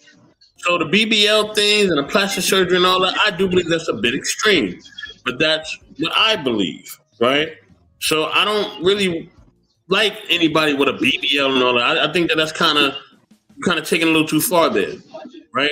That's what I think, right? I think plastic surgery and all that, unless it's a medical thing or unless you have to have something. Whoever got music, please mute. You know what I mean? I don't know who got music, but whoever got music, you got to mute. So I don't know. Unless it's a medical thing, you actually require plastic surgery. Then I understand. If it's not that, then I think it's a bit excessive. You know what I mean? Now, okay. I don't even remember that show, Lady Phoenix, but yeah, I don't remember that. But yeah, I think when it comes to like wigs and makeup and all that, man, that's really on them, man. Wigs, makeup, lashes, nails, that's on them. If they want to rock that, they rock it. You know what I mean? If I feel like you kind of doing much, if they ask my opinion, like, hey, am I doing too much makeup or the lashes too much, then I would tell you. But that makeup, lashes, and wigs and nails, that's what girls do. You know what I mean? They be painting their nails from the time they like take a paint them like 4 or 5 years. I remember that in elementary school, girls used to paint their nails all the time. You know what I mean? Now they just have more things to paint and to wear and to put on and do other things. So I don't really care about that makeup and hair and wigs and all that. They always do that. They always did that. Hell, my mom and grandmoms used to do that, wear wigs and all that stuff. My aunts used to do that, wear wigs and all that. So I don't really like care about that, to be honest with you. Like I said, the only thing that I think is excessive is the surgery stuff, like the BBLs and all that. That's a little excessive for me. It's not to my liking. So, but what's me. those wigs and all the makeup and stuff with the women back in the day? Was it piled on like it is nowadays? Well, no. Deeper than that. Hold on. Go ahead, Al. A lot of these young girls used to grow up with easy bake ovens back in the days too, and then we find out nowadays half these chicks can't even cook a bowl of rice. So I mean, it's just like, what are we doing out here? Like, yes, it has to be a certain standard as men that we collectively, together as men, agree upon. That's getting the man code back in order. For us to keep society in line, for us to keep families going. That's what builds community, is the man order, the man law. Is the community that we halfway agree upon certain things. Now, I'm not disagreeing with you, brother. You know what I'm saying? Some women, need to wear wigs, things like that, especially if they, may have cancer, things like that. There's certain circumstances that, certain things come into play. And it's just life. And I dig that. But, if we just sitting here and we just paying attention, a lot of these women are not, wearing this stuff for any type of medical condition or anything like that. They're going out the way to put these things on, and big lashes and diamonds on their eyelashes and all the types. It's just like, I'm not gonna carry no woman out in public, and she wearing diamonds on her eyelashes and, it's like, no. Where does it end at that point? That's all I'm saying. Where does it end? Well, we had, and I've said this on a number of occasions. Hold on. Salute the 12th Street Talkback Podcast. I'll salute Debbie Howard. I see you in the building. Let me just say this real quick, and then I'm gonna let you rock out. I mean, look, it's each generation gonna do something different. You know what I mean? It is what it is. Like, you know what I mean? I have, family, women I know, women I don't know, women I do business with, women, that are, I consider friends or family or whatever. They all do whatever they do fashion wise or cosmetically wise. like I said, that's not, really a thing of my concern. Like I said, the only thing I find is excessive or something I don't like is the plastic surgery and the BBL and stuff like that. But some men like that. Some men like the fake, plastic surgery body or the BBLs and all that. Some men applaud that. I'm just not with that. But that's me. To the sisters who want to do that, like, if you medically understand the risk that you are taking, and you still want to get a BBL or you want to get plastic surgery, then go for it. You know what I'm saying? Just understand what you're doing once you go into that knife.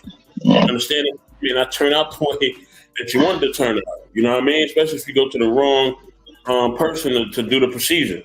You know what I mean? So there's a lot of horror stories behind that. But as far as makeup and hair and nails and wigs and all that, like, that's light to me. You know what I'm saying? That's like ice. But to each his own. Oh yeah, that's what I got. So yes, sir. Go ahead and get our last video started. We're getting ready to move forward. I want to say this on that. So honestly, I think it's a key factor that we're missing. The way that a lot of men, again, you all know I love my analogies. The way a lot of us men look at the whole too much makeup and wig is possibly equivalent to how most of us look at the person who has the headspace of, I have to have on a lot of jewelry. I got to have all this flashy stuff on in order to have attention. Without all of my designer shoes and clothes, without all of my watches and designer stuff, I don't really feel like too much. See, it's not so much about always just the appearance. It's also about the headspace. And most of us know the woman that cannot just run to the grocery store and or check the mail without beating her face. We all know that has a lot to do with insecurity, sir. So it's a lot deeper than just how you look. Because that's gonna leak into a lot of other things that's going on with you all if you were to be in a relationship. Facts. A woman who is very, very confident in being herself, okay? So it's not just the natural part as far as like, I don't like that color mascara and eyeliner. No, bruh, it's like, do you like yourself? Because we know depression is a very, very huge thing throughout America, period, or should I say the world.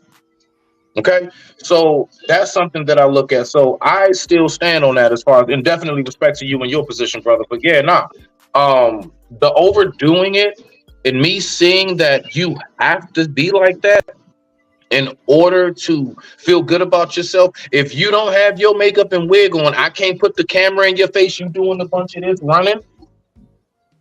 We know how women do on that camera when they don't feel like they done. They hide like shit from a camera. Okay, what is that? Let them come out that salon. They are sitting in the chair, all kinds of and everything because they feeling themselves.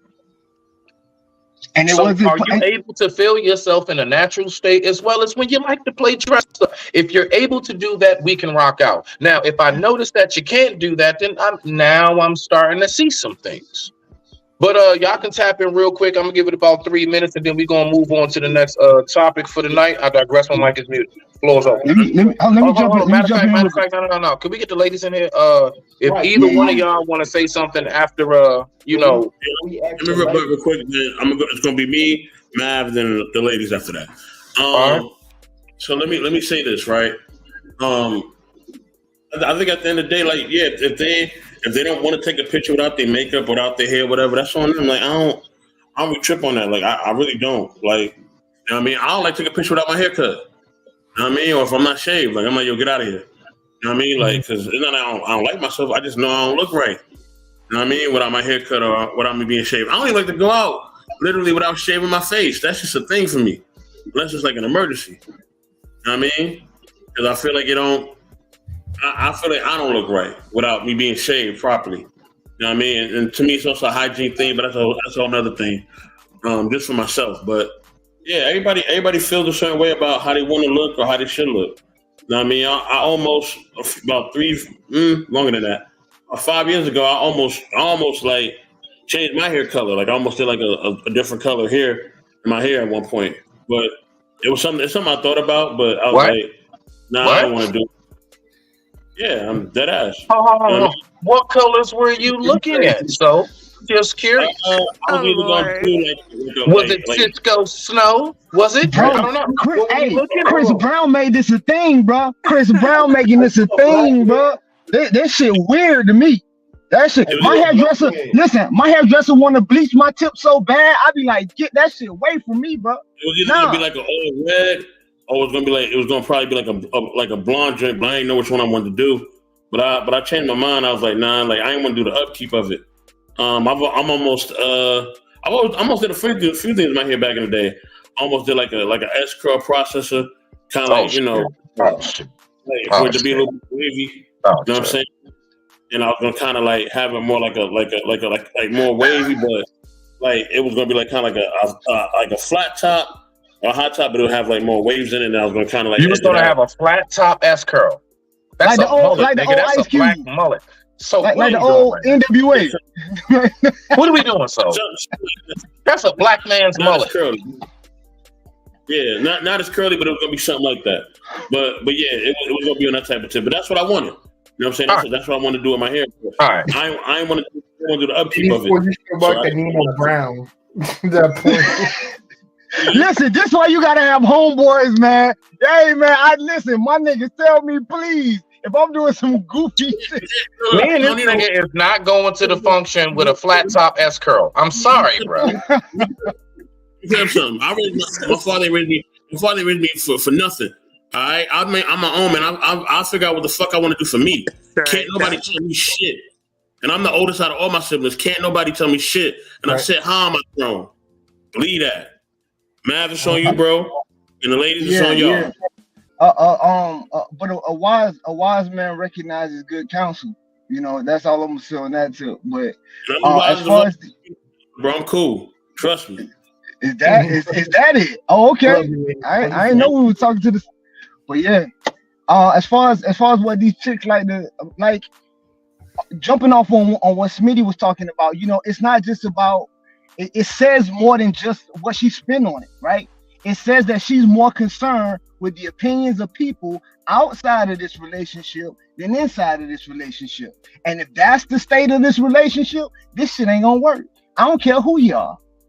If you more concerned, that means anybody come in your house and tell her something off, she gonna be all out of whack and she finna start some mess with you about something that somebody else said.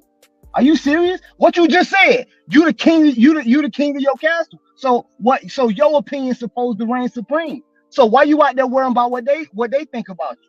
Nah, the most important opinion in this household is the one you talking to right now, and that's how it should be. And it's not. I take you to be a reasonable, fair, and logical person. That's why you come across the way you do. So like you're not finna stress over. You're not finna what you saying to me is you're not finna stress over no simple dumbness that ain't that big of a deal.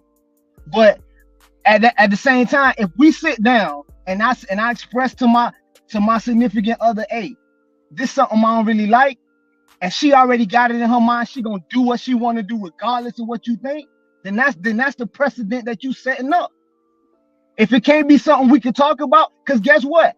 If she tell me she don't like something about me, then I gotta, I gotta sit back and analyze, and we gotta have a conversation about it. That's real talk. That's how relationships last 30, 40, 50 years. You go talk to these old people and see they had some tough conversations with each other. That's what it is. But too often in these relationships, I see it's all about me. It's all about what I want. It's all about da da da da da. So if that's what you're gonna be, then you don't need to be in a relationship. Go be by yourself. Right? You want to paint your hair any kind of color, any kind of way. What you was doing that before we met. The only difference was I wasn't paying for it, so I ain't gonna pay for it now.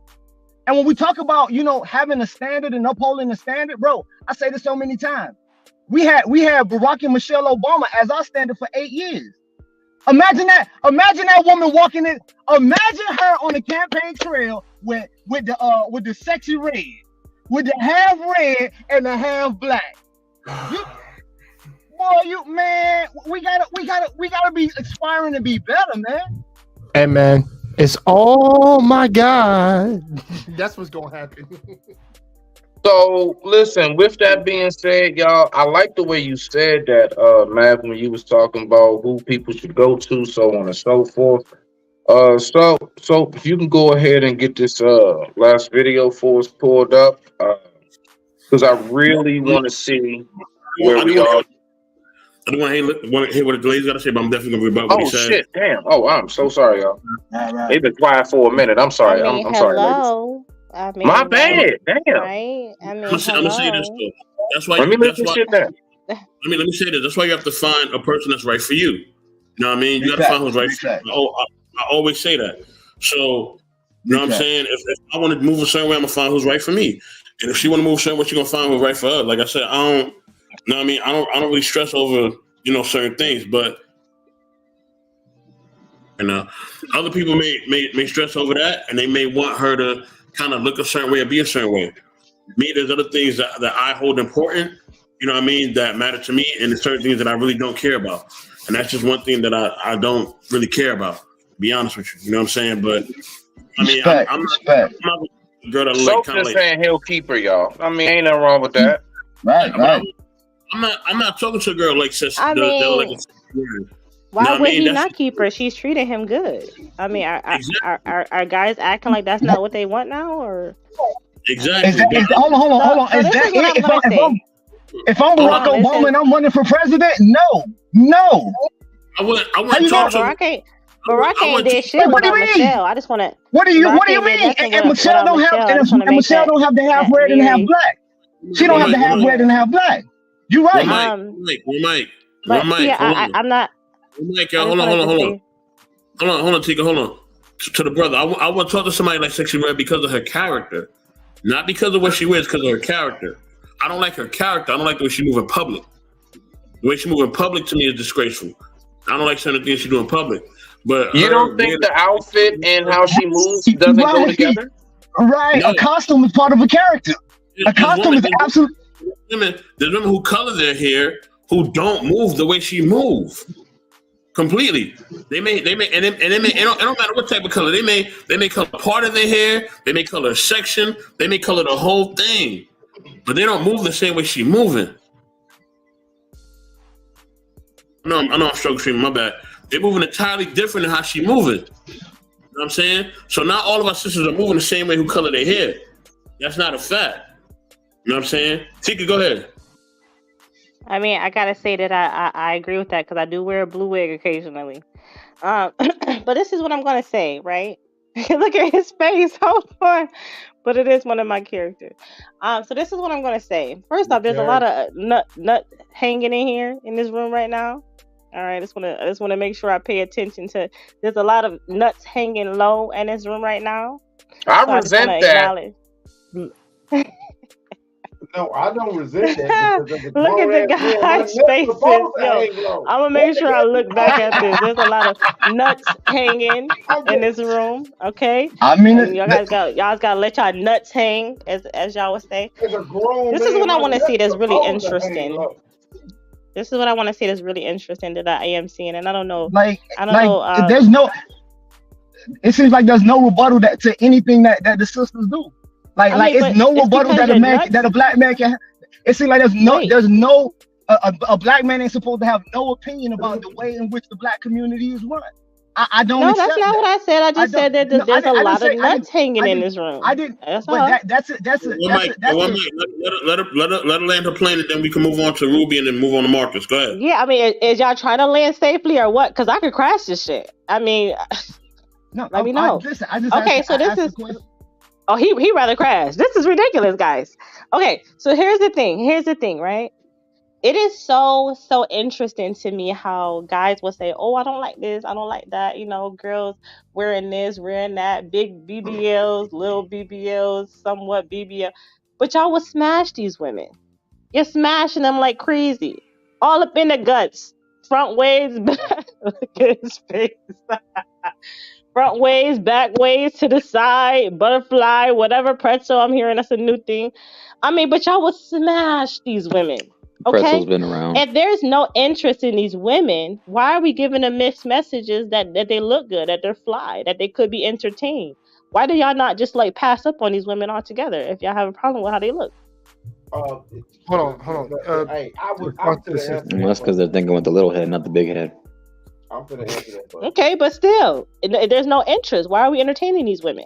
Why are we Tika, I smashing want them? to say something. Oh, I'm because not sex is interested in any of sex. these. Like I'm not water is interested wet. in these women personally because none of them are attractive. I don't give a damn what anyone fucking says. I don't give a fuck. That they're not my type, and also they're the type of woman I would never bring back to my mother. So no, I would not smash. Okay, any of them. so Jay I would rather Takashi, spend time with a Jay rabbit. Takashi, I gotta ask you a question. Since you wouldn't smash, are you from upstate New York? No, I'm not from New York. All right. Promise you that. Next. Why are we smashing these women, guys? I'm not. Okay. Jay Dudes wanna have sex. Takashi, he's not smashing them. Mac, you said you are smashing them. Hold on. I used to. I'm not gonna lie. I used Okay. to, Tika. It's So one only for a Mac. Some of the chicks. Alan, But are I you smashing have the them guts to or like passing on admit these it. women you're not interested in? It's only a certain percentage of men that are actually smashing y'all out here. Hold on, not y'all. See, I'm not into y'all. I've avoided the y'all, and I'm over here in the corner. If it don't apply, let it fly. Alan, are I'm you not- smashing I'm them? not specifically saying you. I'm just saying. I said, the women Alan, are you smashing these women that we're talking about that we don't like the wigs and BBLs and stuff? I'm asking you. At the end of the day, yeah, they have gotten smashed before. Okay, part of the problem. All right, so are you smashing these women? Hold on, Alan is part of the problem. Let's own it. Let's own it because this is mixed messages. This is what I'm saying. We're giving these females mixed messages that we don't want to entertain us, but we are smashing them. So I'm just trying to see the true value in what we're doing. This is a problem. You're part of the problem. Because at the end of the day, a woman has her side to present herself to. If she was not out there to be smashable, would nobody be smashing? No, that's not true. If the guys stood their ground and didn't smash He's these talking about particular the women that they're chastity. saying that they're not interested in, they wouldn't get smashed because talking there about the wouldn't be no Wonder Woman chastity, penises though. entertaining them. So it's all on a man to control himself when we know that You have a dick that inserts into a vagina. amongst themselves. This is the feminist propaganda. Groundbreaking science right there. It's always gonna be your, Groundbreaking it's always anatomy. gonna be your fault, bro. This is feminist propaganda. It's always gonna This be your doesn't fault. have anything to do with You fighting feminism. This has everything to do with guys entertaining what they say they don't like. Feminists can't take responsibility. Hey, who for would have known, anything. right? Humans love sex. Right. I mean, I like sex, but I'm not smashing guys I'm not into. Spike Lee even made a movie called Shot But you know, Right, Tika, where men the and women move stopped differently. Where the women All stopped right, having no sex with all of the men, and the men accountability. would not have sex. Hold on, let's see. As a matter of fact, only Accountable. 1/3 of men right now are Smitty, having sex right now. Are you Only 1/3 of smashing men are women having that you sex right shouldn't be entertaining? Only 1/3 of guys are having sex right now. Guys under 30, only Let 1/3 of them are Tika, you having mean sex currently in or the last past? Hold on. 10, 9. All right.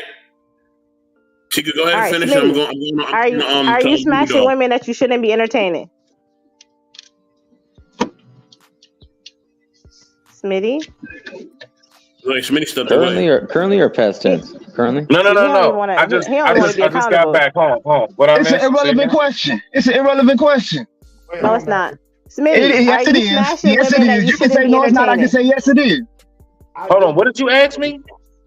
Are you smashing women that you should not be entertaining? Smashing women. I'm in a relationship, ma'am. Boom. And I don't If think you this weren't in a I don't think this relationship- discussion would be appropriate. So shit. God damn it. You good? You do that. My So bad. Smitty Just don't get pulled over. so if he does entertain women, he shouldn't be smashing because that's that. If it wasn't a no, it's a yes. So let's see. 1, 2. I said I'm in a 3 relationship. guys are part of the problem up here. That's terrible. I'm done. Okay, Ruby Doll, it's on you, Ruby. Go ahead. Eat That their was ass some up, Ruby. bullshit. That was some bullshit. I just thought I'd say that out loud. What's up, everybody? Hey, you know what? I don't know shit, and I do want to share something. This isn't just for the Black woman. It's all women. So I had a debate with my mother because she didn't want to leave. She didn't want to go to church with me because she hadn't dyed her hair. and it pissed me off. And I was just like, what the fuck are you talking about? And to me, it was more like a value-based thing. I wasn't judging her. Like, I get it. But I was like, why is this holding us back? And I don't think anyone's ever mentioning anybody trying to style it up, because I love styling too. I love a good, switching it up. But it's like, it's more of the value base that I think we're trying to talk about. And it's not a war versus man and woman. It's because it's more like a self-value thing. And I think that's why I'm really big on loving yourself like as you are. And I think it's easier said than done, but that doesn't come with a lot of like pain and acceptance and realism. And how about like not judging other people? You know what I'm saying? So I just wanted to say that. And I don't ever want to attack a certain group of women, because it's all of us. I'm Samoan as hell. It's the same shit. And I think it's all like society does a number on all of us. And it does a number on making us feel this way or that way. But I think as we like come back to self and come back to reality, all these other things should be like obsolete. It's just like, and so I just wanted to share that piece. That's it. To take you some more, like I want to add my 2 cents on this. I want to say this real quick, ladies. All right, hold on. Then we got to get to Marco. Hold on, Marcus, and then you after that. Hey, Marco. What's up, Polo? Well, shout out to everybody. It's a good convo. Yeah, I just think when it comes to this kind of topic, and just to answer Tika's question, I think it comes down to just like generation of stuff in an era. We just live in the era of hookup culture right now. And I think people just mix in the gratification, self-gratification of it. So I think that's what leads to a lot of that hookup culture stuff. And people just not caring anymore about their standards. And if you want to be single and shoot up the club, just understand what comes with it. And also, too, if you want to open your legs, understand the level of criticism or your own perception of people, what they're going to look at you as. So this is just the way you carry yourself as a character. So, I mean, Mr. Best said it too. It's your character, how you carry yourself, it speaks volumes. So attitude reflects leadership. Your vibe attracts your tribe. So that kind of stuff. How old are you?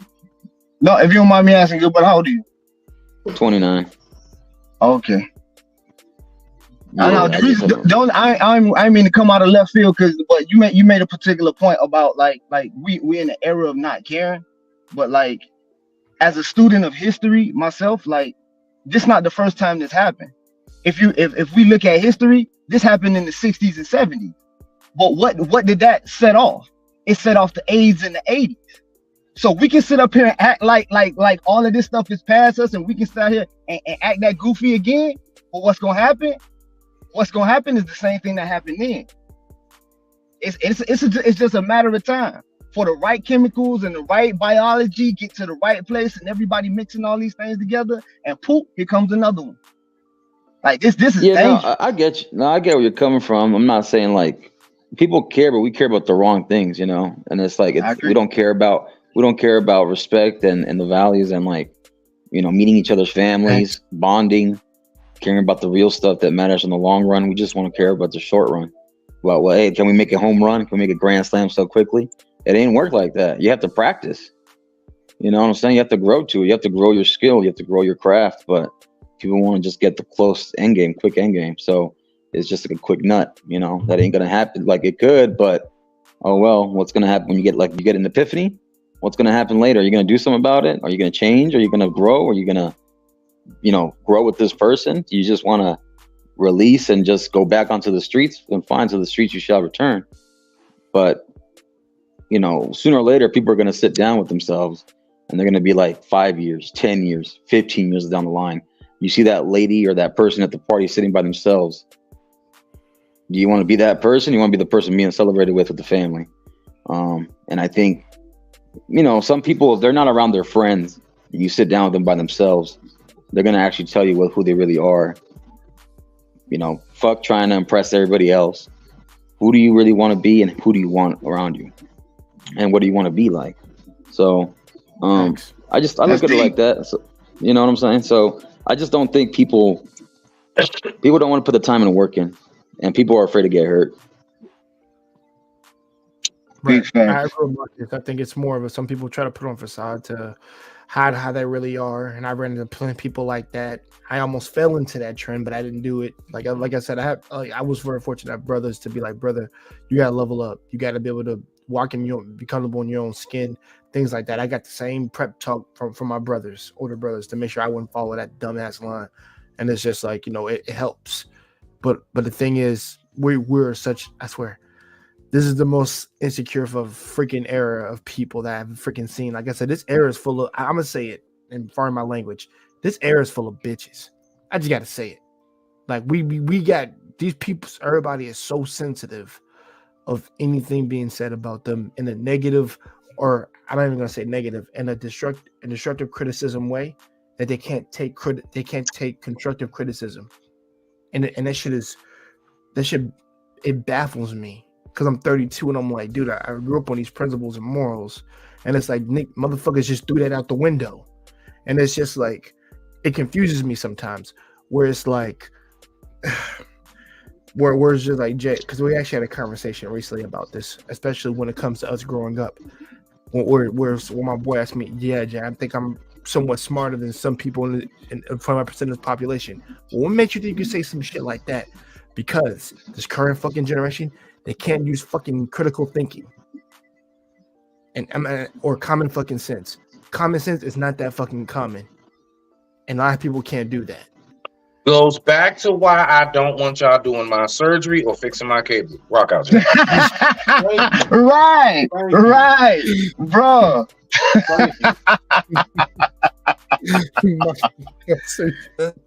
It's funny.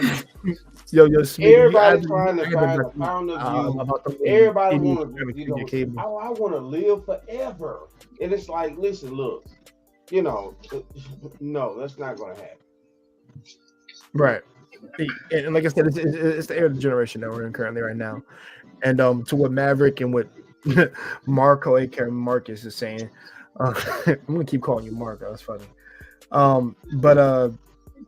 But yeah, it's gonna forever be something that's always in this era, particularly. And like I said, whatever people take from, or people in the future are gonna look at how it's now. Maybe they take some traits of those, or realize, be like, yo, these motherfuckers was dumbasses, and this with the shit they were doing, they would be laughing at our asses. Right. Because I was thinking about how they would view us, and I'm just like, yo, this generation was stupid. They were like, these motherfuckers still arguing over like poverty and shit. These motherfuckers still complaining even though they had chances.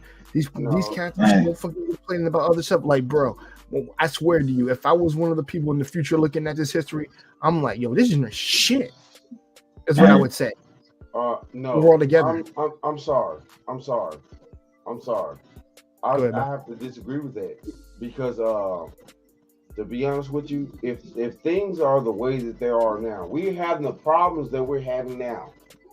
The people in the future are not going to be looking at the history, because the people now are not looking at the history in order to develop themselves to be better. So that's a factual point. The morons, the dingbats in the future are not going to be looking at history at all. 9 times out of 10, it's going to be a future of sludge, the debauchery, and true.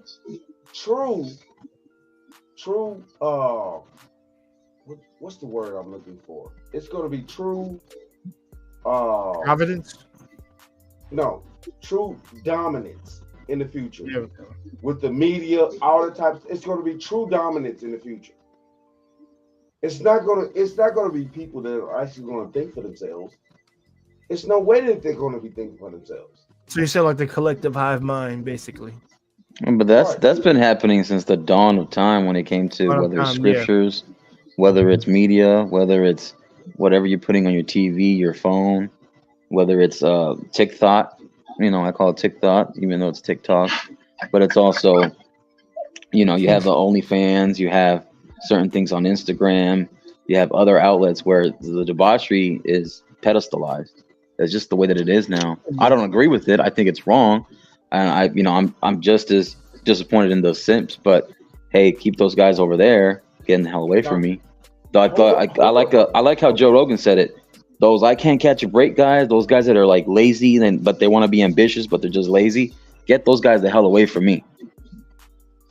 I don't want to be around them. Yeah. I don't want to be around them. Don't, because I've been around and I've seen what's happened. They want to be ambitious, but they want to be lazy. You know, no, I don't want to be around that, and I'm not going to be around the other stuff too. So it's just the way that it is for me. So I wish no ill harm, but I'm also not going to, pedestalize and say, yes, we should allow that in a group or something. No, either. I'm not going to do that either. That's just being real. And I got to stand like Tika said, like let your nuts hang.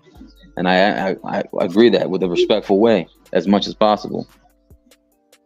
It's true. It's like women, like, cross your legs, have your femininity, because that's a power. And men, let your nuts hang, but also be respectful and be dominant and be masculine. Have some integrity, and that's it.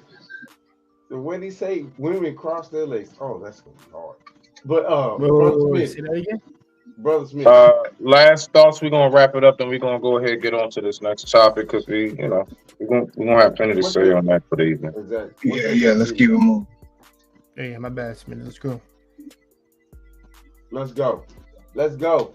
Okay. All right. Well, go ahead and pull that up. So Nice. I'm gonna ask a quick question real quick before we get to this video. All I want to know is we're gonna go around the board. Y'all see the order. What would you say are 3 things that would keep a marriage together? And then the last thing, do you see marriage being around 100 years from now? You got the floor, Jay. Shit, it gotta be me. All right. All right, let me say this. First of all, let me answer the question first. I think marriage will be around now. It's gonna be to a ridiculous low ass number to probably when it's minuscule because of how it's promoted nowadays because of the laws. I don't see that shit increasing at all. Actually, and me personally, I needed to go so low. The fact that motherfuckers start changing shit. That's where it's gonna have to go until you fix this shit. You fix this current generation, or you do a total recall and wipe the motherfuckers' minds off. Like literally wipe this trauma bullshit off of all the women and all the fucking dudes. I don't give a fuck. That's how you fix that shit right there. I don't give a damn if it's wrong. Motherfuckers gotta be tempted by their own stupidity. This is one of the things that you need to take lessons from China and wipe that fucking shit off the map. Now, what keeps a marriage? Now, what keeps a relationship? I guess, like you said, a marriage or a relationship. Which is it? Together? Marriage. Marriage. Okay, what keeps marriage together is simpleness. This right here.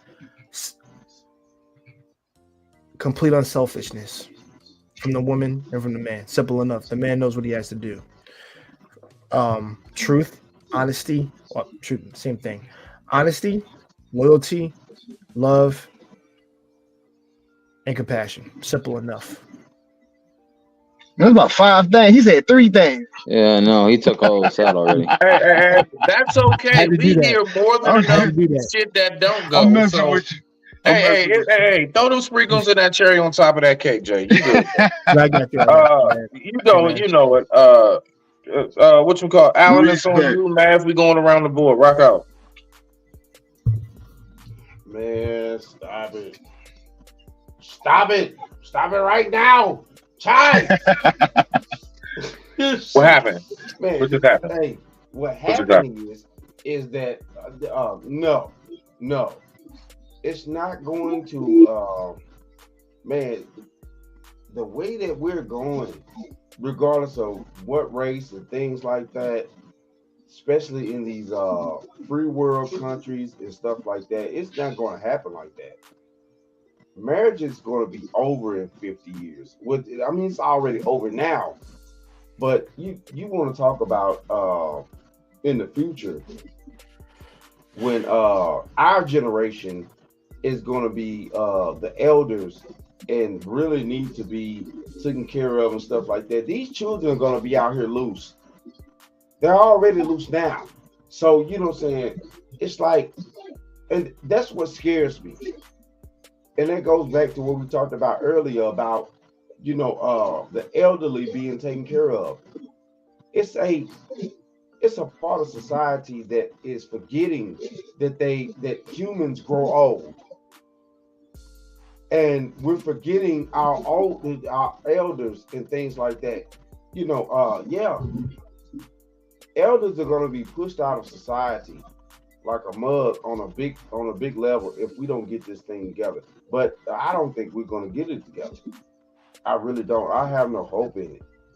That's why, men need to build up, have enough resources to protect themselves in their elder years and things like that, to where they could pay for the things that they need to pay for to, keep them, healthy and things like that, because marriages and all that, it's already falling apart. Right now, it's already has fallen apart. Who's getting married nowadays? The statistics, the numbers. Who's getting married? People Who's still think building about a marriage. family? So I mean, it ain't gonna work. Men, get your money up, protect yourself, be able to buy a ling ling, Yeah, this dude or is cute. crazy. Did he say ling ling? Cute. He I did. said a ling ling. Yeah, I sure did. Be able to afford Someone's been a watching cute too much ling Rush ling, Hour. or hot ass Latin Colombian. chick that's gonna come over, flip your bedpan over, things like that. Be able to afford that shit in the future, so you can let them take care of yourself. Period.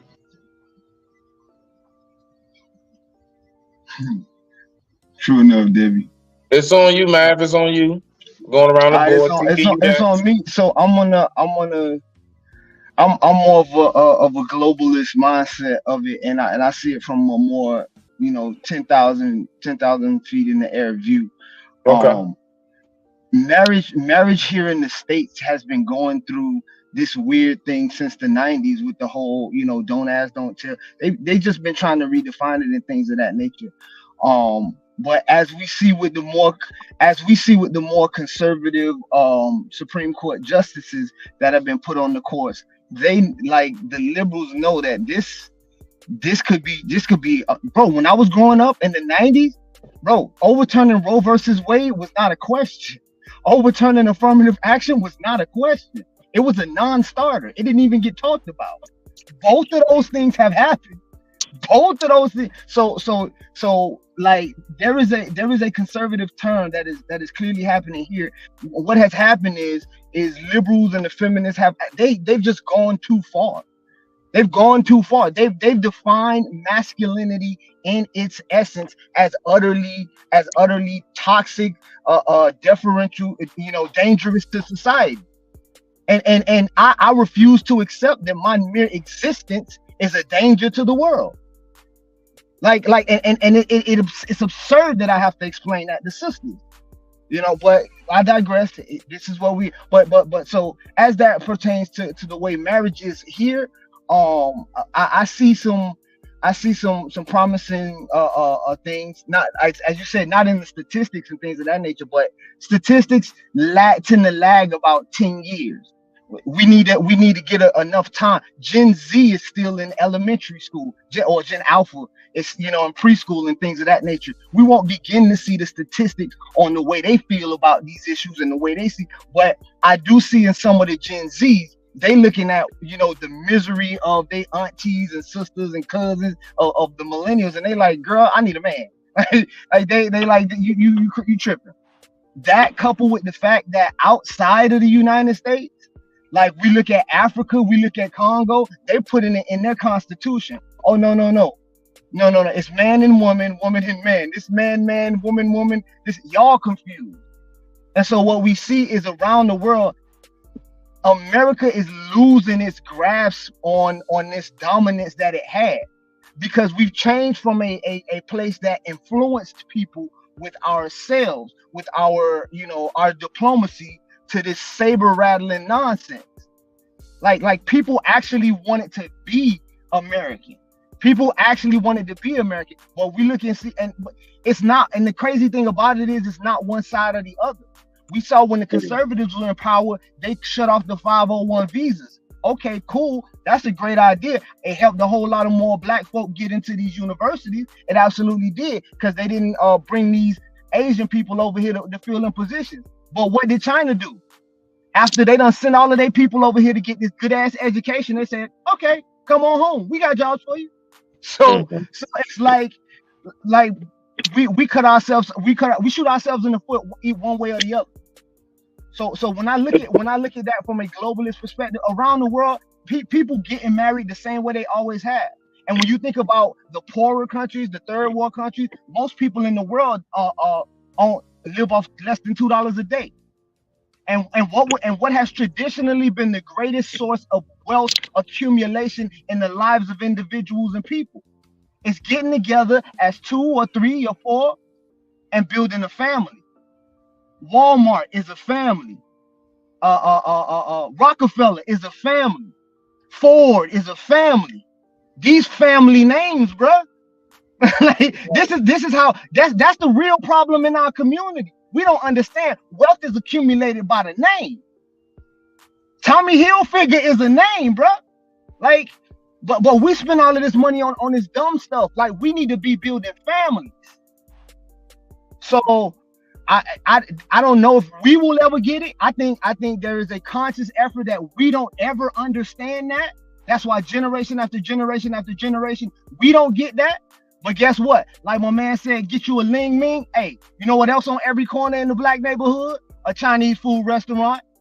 And the auntie doing the putting the place MSG. together. The niece is We call them carry-outs. putting the Those are food out restaurants. at the register. The daughter, like, bro, this is how these things are made. So if we ever want to close the gap, we gotta do it. So will marriage in itself as an essence be in the future? Absolutely. But will it be here? I like I said, I see some promising things, but at the same time, you know, we gotta have the people. What keeps a family, what makes a family work is, I think what Debbie was saying is communication is real important between them two individuals. Man, that's heavy, right? I think trust is real important, right? But when I see women weaponizing what a man tells them against him, or putting folk business all out in the street, yo, I don't trust you. I don't trust you no farther than I can see you. I can't trust you with my dreams and my ideas.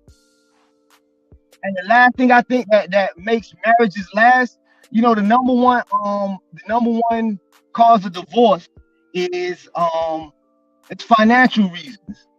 Financial reasons on for whatever reason. It's usually the most common one is like a kid gets sick and somebody has to you know, be there full time and take care of that kid, and then the money get funny because now we don't have two incomes and stuff like that. Finances is the number one reason. So I think being on the same page about finances, thinking about those sorts of things in advance. And when I hear women talking about, oh, if you want me to sign a prenup, then we're not getting married, that's saying you don't appreciate a guy who's thinking long term about your financial situation. You want a guy who's reckless with money. Why? Because you reckless with money. And so both of y'all gonna be on Skid Row. But I digress. My mic is muted. Respect. Sister Tika, you got the floor. So I would say, as a hopeless romantic, true love, compromise, and strong will. And then as far as like, is marriage going to be around for 100 years from now? Yeah, I mean, listen, there are some people out here that are serious about what they want, okay? It's going to probably be about 5 people getting married, but shit, I'll take it. 100 years Tika, where you from? now. What you say? Where you from? I'm from upstate. Nah, I heard something in your voice, like you got a little accent or something. Like, My dad's Jamaican, but I'm from upstate. I'm Americanized. What? Okay. So yeah, it's gonna be around because guess what? Some people are serious about this. All right, I'm serious. I want to get, I would love to get married. Yeah, things like that, looking all cute and stuff. Amazing nigga, Shout out to my Wow. guy. Wow. Shout out You to heard, my you heard how she guy. described that? But hold on, You What? don't want a marriage, you want a wedding hold on. and an amazing nigga. Like, Let me ask this. Let me What? ask this. I didn't say I Hold wanted on. an Let me amazing ask wedding. I said I Let wanted me a, I ask want. I you. said my Real talk. guy. I said my. Shout out to my guy. No, That's what I hold said. on. Let me ask this. Let me ask this. She wants If the the Four dick is too Seasons. short, you know what I'm saying? He one of the men that are essential. This is one of the essential men. If he works for the trash people, or he works for the city, police officer, or he works for the firefighter department, or anything like that, or he's a chef, or he's a, you know, this and that. Like, listen, look, you know what I'm saying? Most women in today's society, what the problem is here? The problem is here. What the reason why we can't build anything in the community is most all women want to just shoot to the top. The majority of women will just shoot to the top, and it's not a lot of black men at the top. We're still building in this country, but the thing of it is, though, is that are you willing to do that? You know what I'm saying? Are most women, most black women willing to do that? No. We see this on a daily basis. Where they're, you know, worried about Birkin back. They're worried about the fictitious things that don't matter in society, that don't really matter in the long run of building a family and a community. And that's what causes the problem. Now, I'm not saying you, sister, that, you know, that you're, you know, maybe hung up on these tropes or anything like that. That's not what I'm saying. But it's for the mass amount of men, that's the problem. We're worried about, you know what I'm saying? It's like, what are you talking about? Our average woman in the black community, our average woman, regardless of how much makeup she put on or whatever, she's still just a basic fucking woman. She's not Brooke Shields. She's not Halle Berry. She's not He name dropped Brooke Shields. I'm like, yo, Blue Lagoon. I mean, I'm just being honest. Nah, we good, brother Allen. Let's go ahead. Marco, go ahead, give your take, and then we're gonna go ahead and get to this video. Let's rock out. Yeah, man. I think honestly, the best things, in my opinion, for what I've seen work out is leadership in a marriage, foundation, and loyalty. I mean, loyalty is one of the biggest things.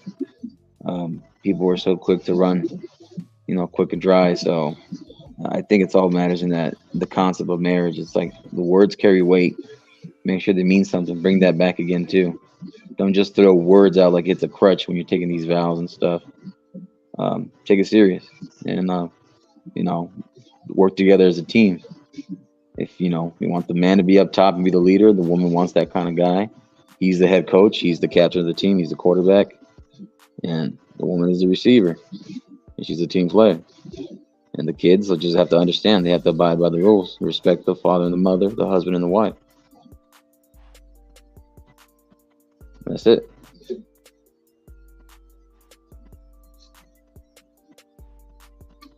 All right, well, let's go ahead and get to this video, and let's listen to what I would consider to be professionals. So you can go ahead and drop that when you're ready. If anybody has any final comments before the video pops up, rock out. I digress my mind.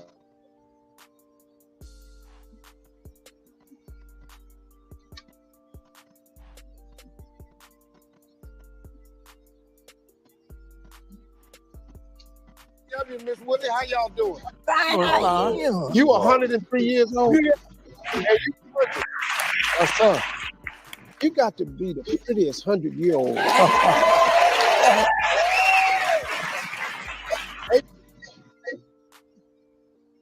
Been married 82 years. So now, Miss Willie, you said that the secret to a happy marriage is being nice to each other. Yeah, yeah. Any other advice you have? Just sit down and talk things over. Talk things over. Oh yeah, and get a good understanding of what you're doing and where you're going. Let me ask you something. It's a lady up here that's been engaged. She been with her boyfriend 11 years. Yeah. They've been engaged for 5 years. Yeah. He want to get married. She don't want to get married because she think they ain't got enough money to have the big wedding she want. Big wedding? Yeah, big wedding, Mr. DW. Well, now why you want to bring us into that?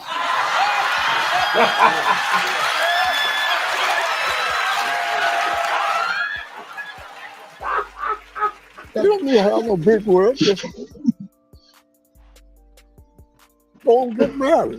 Don't need to have it, just go get married. Let me ask y'all a question. Okay. How long did you court her before you asked her to marry you? Oh, about 3 months or so. 3 months? Yeah. When you're young, you don't know any better. Right. When you get older, you learn your lesson. Yeah. So you know better. Right. Now, how old was y'all when y'all got married? I was 19 years old. You was 19. Right. Now, Right. Mr. DW was 19, Right. and he 103 now. Yeah. And you 100. I can't count so good. See, Miss Willie, you sat up there, and what happened was, see, let me show you something. You met that little fine chocolate man. Yeah. Came up that road. He was strong. He walked like a Like he walked. $100, nothing.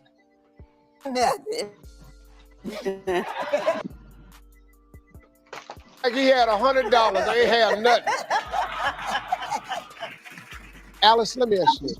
What have you learned from your parents' relationship over the years? They are very, very good parents. Yeah.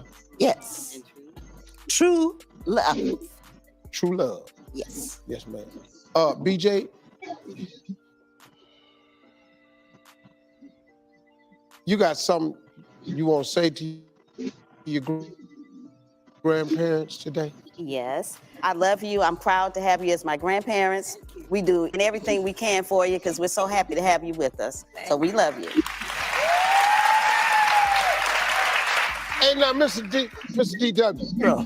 Now, you my man now. Cause see, I'm looking at you. And I want to be 104. Yeah. Now you bald headed, I'm bald headed. Yeah. Yeah. I lose a little weight. Yeah. I'm gonna look just like that. Yeah. And now I just want you to know, because I done met you today. Yeah. I'm gonna take a picture with you. I'm gonna put you on my mirror. Okay. Because I'm gonna be just like you. All right.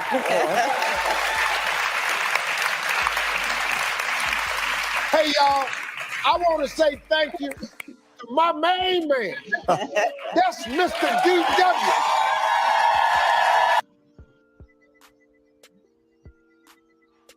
I want to say to his beautiful queen, Miss Willie. DW is 103. Miss Willie is 100. Thank you for their daughter and their granddaughter, BJ and Alice. Share y'all's beautiful inspirational story. We'll be right back. Everybody.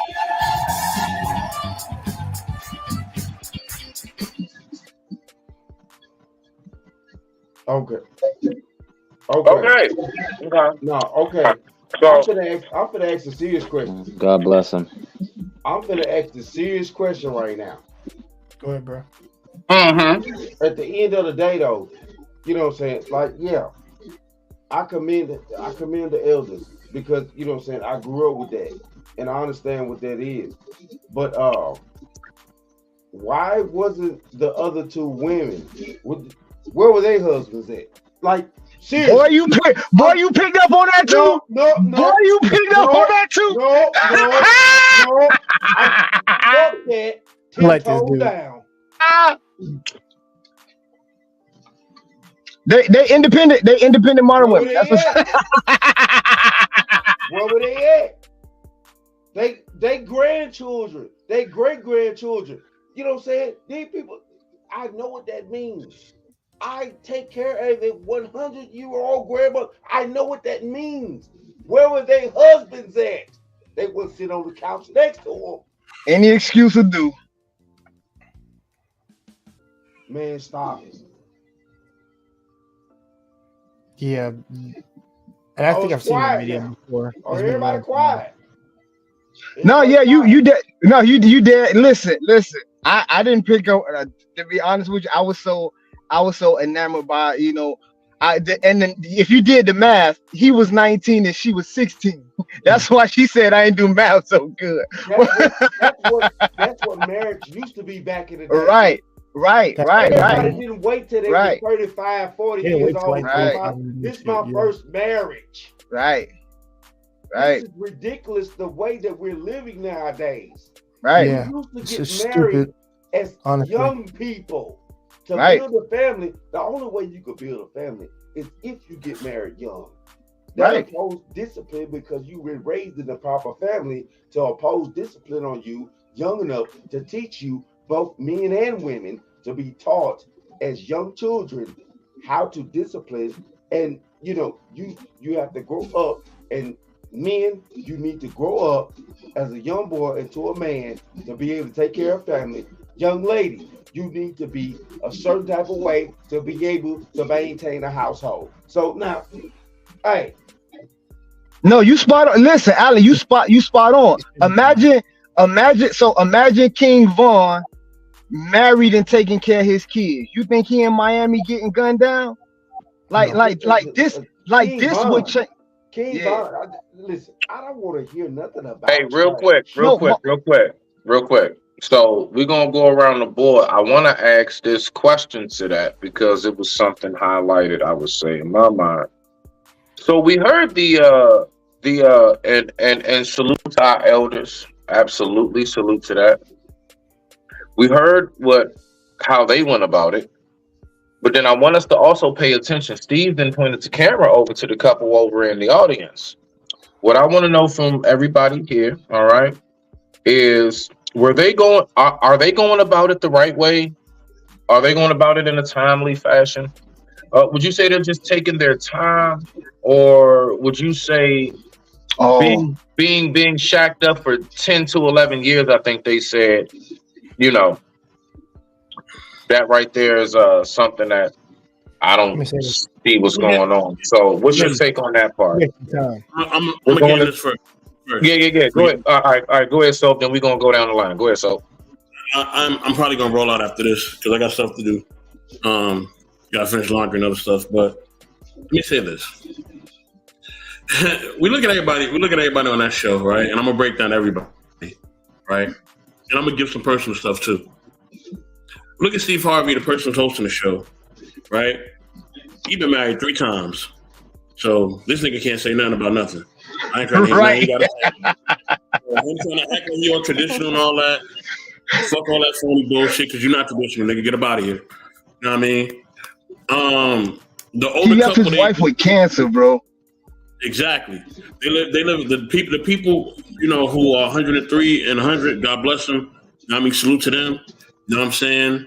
But they didn't. They even gave you some code words. Even the wife said like, "Yo, I was young. I didn't know everything. Like the older I got, the more I understood relationships. Communication is key. Like they gave y'all some nuggets. Like, you know what I mean? So basically, they was telling you that it ain't perfect, but they had to communicate. If you listen to really listen, right? You know what I mean? They're giving you the game. You know what I mean? On how to keep things going. You know what I mean? And if to Did be you married capture what 86 you years, said earlier too? say it again. Did you hear what she said when they asked her? Like, we sat down, we saw the direction, we wanted to see where the plan was going. It's basically what she was saying. It goes back to what I said earlier too. Foundation. Yeah, the communication was able for them. They were able to set a foundation through the communication, right? So that was them. That was their time. They did what they did, right? You know what I mean? Now the daughter and the granddaughter, I don't really know their marital status. I don't know if the husband wasn't around. I can't speculate. Don't know. Don't care. Now, so now I'm gonna get my personal expertise on this because of just things I've seen growing up and things that I've known because of family members. I have two grandfathers, right? Most of us do, right? First grandfather was married for over 50 years. You know what I'm saying? Great man, love him, show me a lot of things. But he had a bad habit. I'm not gonna get into that bad habit, but he had a very bad habit that basically cost him his life, right? I'll say that. Other grandfather, right? Great man as well. Love him. But he had some bad habits, right? And he had kids with other people that he probably shouldn't have kids with. I just put that out there, right? Why am I sharing this? Why is Best in the World saying this? Why is he saying this? What is making him say this? Okay, and I'm gonna say this with as much passion as I can because I'm very dead serious on this. Very serious on this. Do what works for you. I'm so serious about that. Do what works for you. Why is society becoming the way that it is? Because it's supposed to. Nothing that's happening is not supposed to happen. All these things are supposed to happen. Everything you see around you is supposed to happen. Good and bad, supposed to happen. It's life. That's how life is. You're gonna have your in between. That's just life. And relationships, this is why I don't tell people how to do relationships. I don't tell you who to be with. I don't tell you how many to be with or what you should do or how many bodies and all that. You got to find what works for you. You know what I mean? Because you may not even be where I'm from. You may not have walked the path that I walk. You may not even have been around the people I've been in. You may not have even been through the things I've been through. So I can't even tell you how to move because you haven't even moved like me. You may not have lived in 3 different areas the way I have. You may not have lived in the East Coast or West Coast and the South like I have. You may not have even gone through none of that stuff. So me telling you how to live based on me, it'll be me speaking another language to you because you won't understand what the hell I'm talking about. So that's why I tell people do what works for them. Our experiences, our relationship is based on our experiences. Because I have been through certain things and I've walked a certain road and I've been with and actually lacked certain things as well in life, I view things a certain way. But that is for me. If you come up from a traditional household, you may like that more. And of course, I've had traditional things that I've seen. Like I said, I've had two grandfathers, and both of them was married to their wives for, one was married to his wife for over 50 years. One was married probably around the same amount of time, right?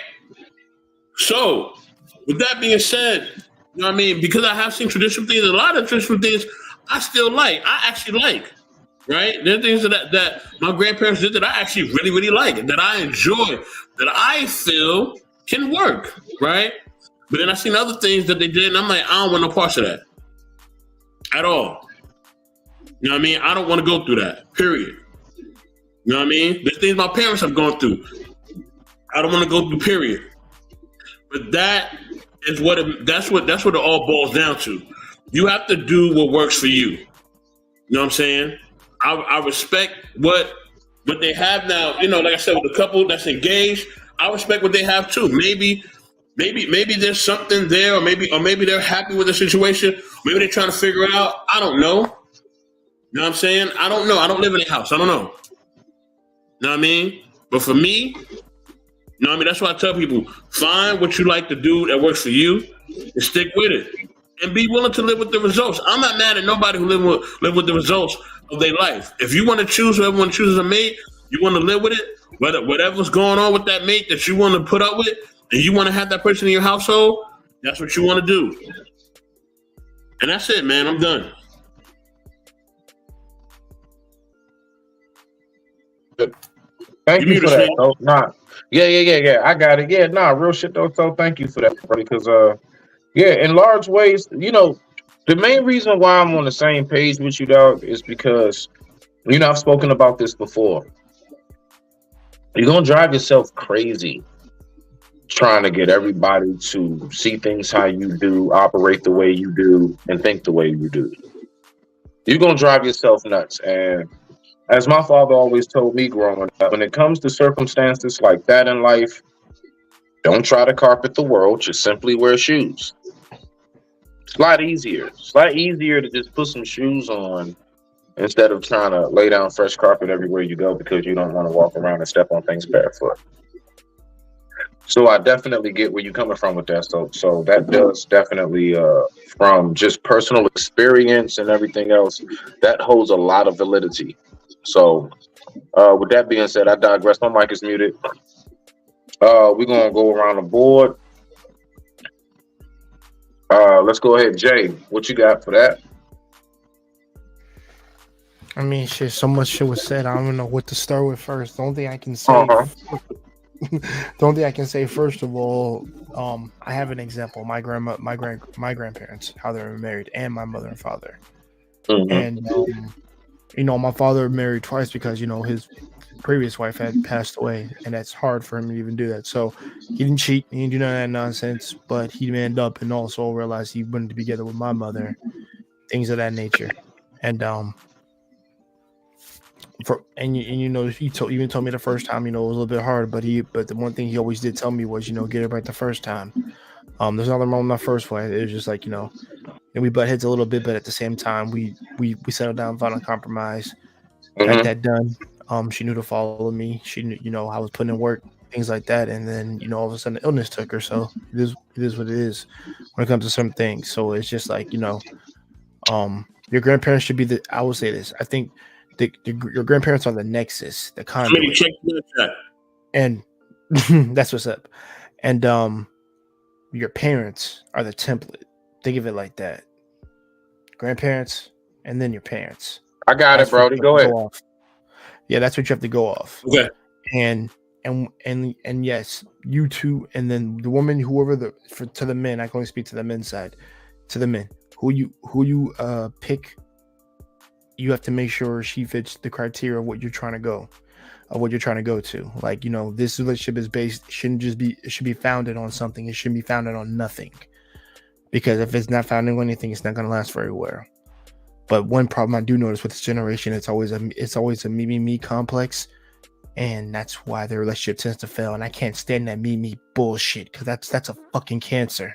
Every time I fucking hear it, it's annoying. Because guess what? You know what my grandmother and my aunt say to me to this day about women who say shit like that? Shit, they would have slapped them in their goddamn face.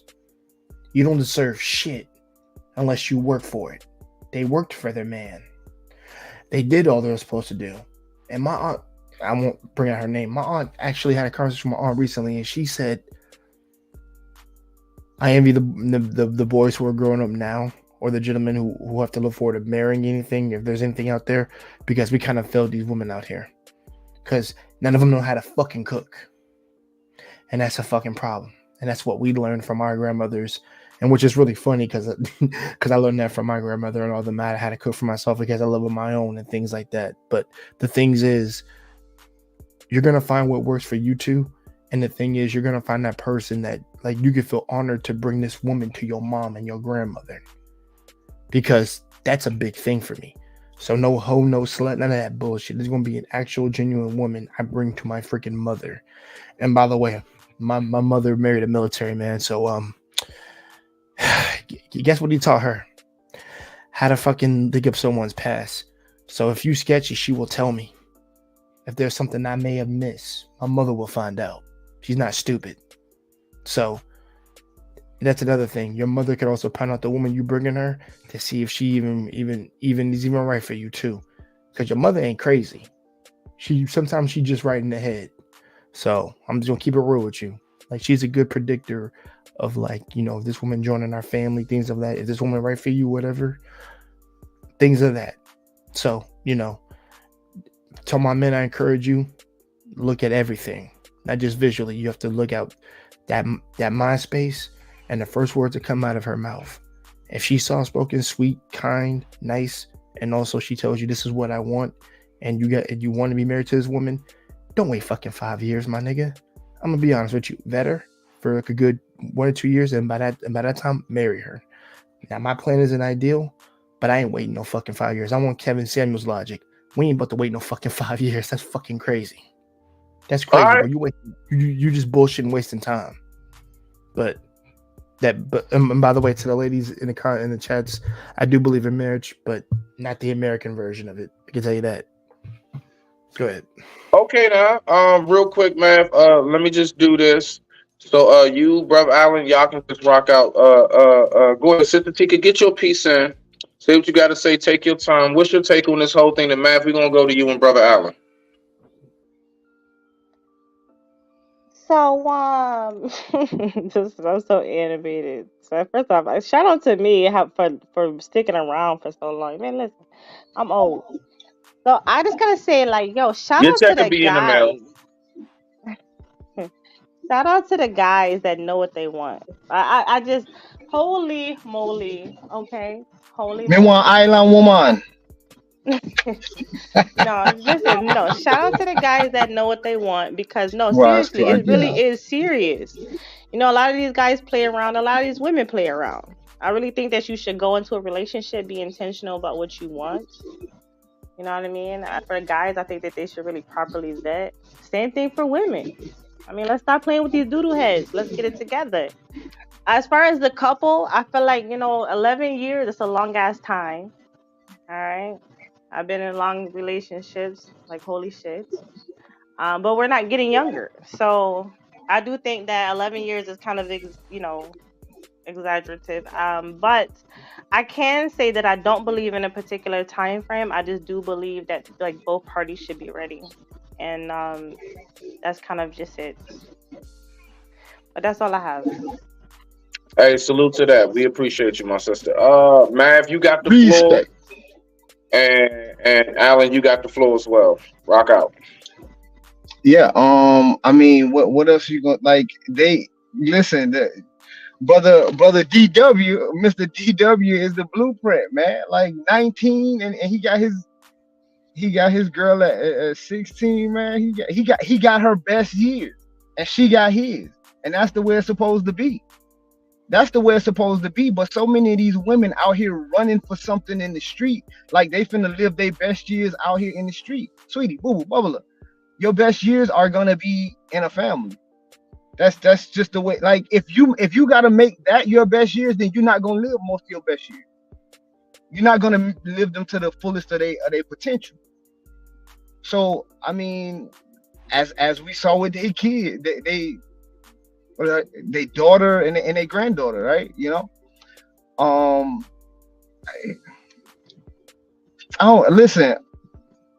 I don't want to be too like red pill about it. I would love to get married, but it's going for my personal situation. It's gonna make sense. This again,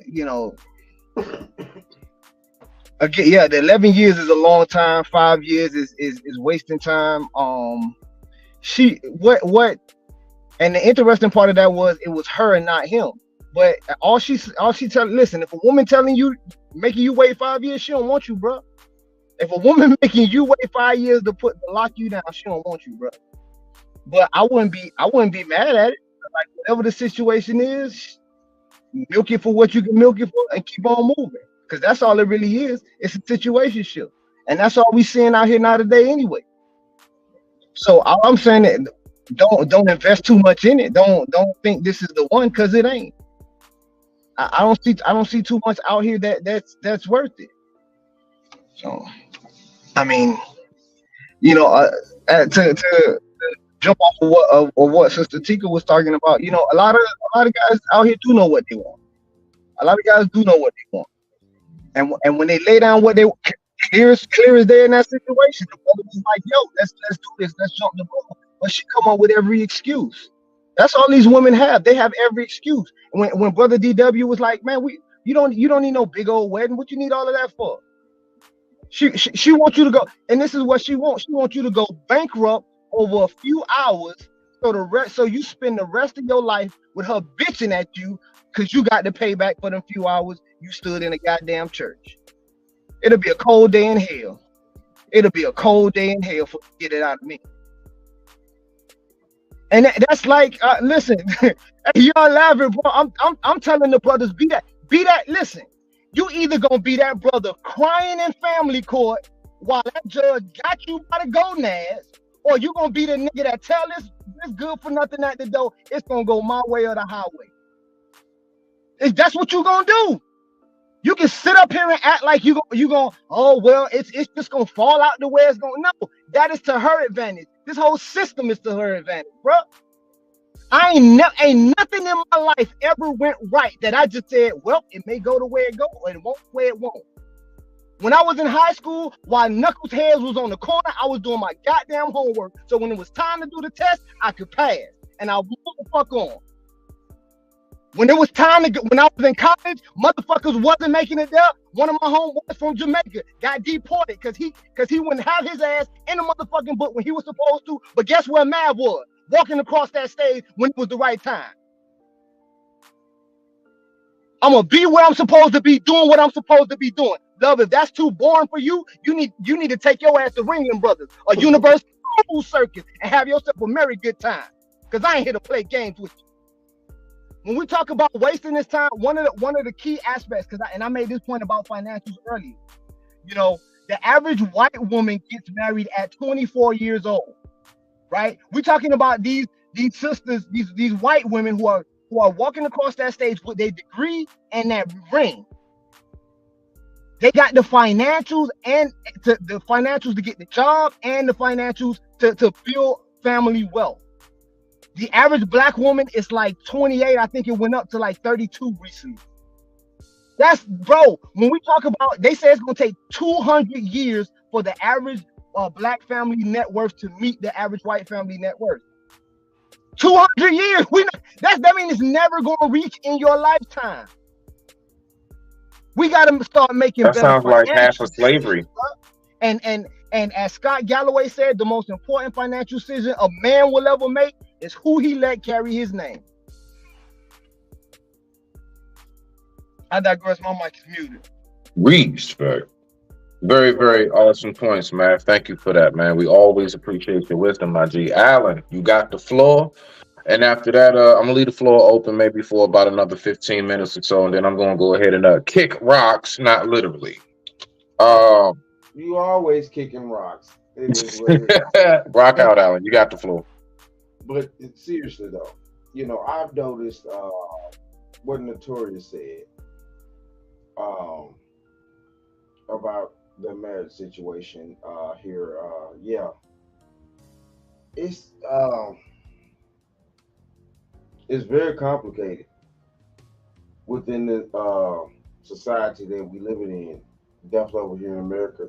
You know, a lot of women are not going to want to sign prenups, things like that, woo, because, you know, by nature, of course, they're looking out for their well-being and things like that, because we're all screwed up in the head over here. We're all screwed up in the head over here.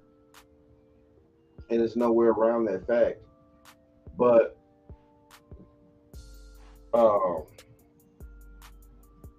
due to the fact that men control marriage and relationships, it's no way for a woman, regardless of her, you know, regardless of woman's newfound status or what job you have and things like that. You know, most men don't care that you make X, Z, Y amount of money, because if you are married to me and I already have my own home, I already have my own status of the, it may not be the status that you think that you're looking for, but due to the traditional way that things go, real talk, anybody that brings anything into my household, I own. As a man, I own everything that gets brought into my motherfucking house. That means financially, this and that, woo de woo. If I'm married to a woman and she makes, if she makes 50 fucking cents, that's my 50 fucking cents. And see, that's the problem with men out here in the 21st century. We don't remember our fucking place. Whatever is brought into our household is ours. If our child goes out and kills a cow in the woods, if we prepare our children to go out in the woods to kill a deer, things like that. Let's keep it simple. To kill a deer, that our son killed the deer, and our son bring that deer back home. That's my deer. As the dad, Venison. because I've trained my son to do the proper things that he needs to do to provide for the family. Hey, let me ask you a question, Alan. Let me ask you a question real quick. Right. Go ahead. All right. So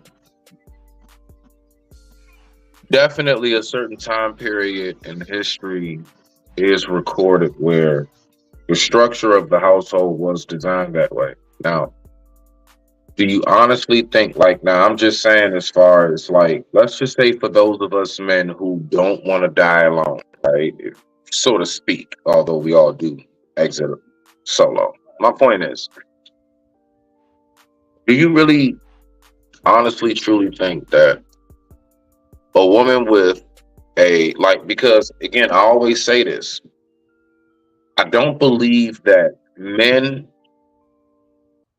who are on a certain level, a certain caliber, is going to be around and or tolerate a woman that's like way beneath them, right?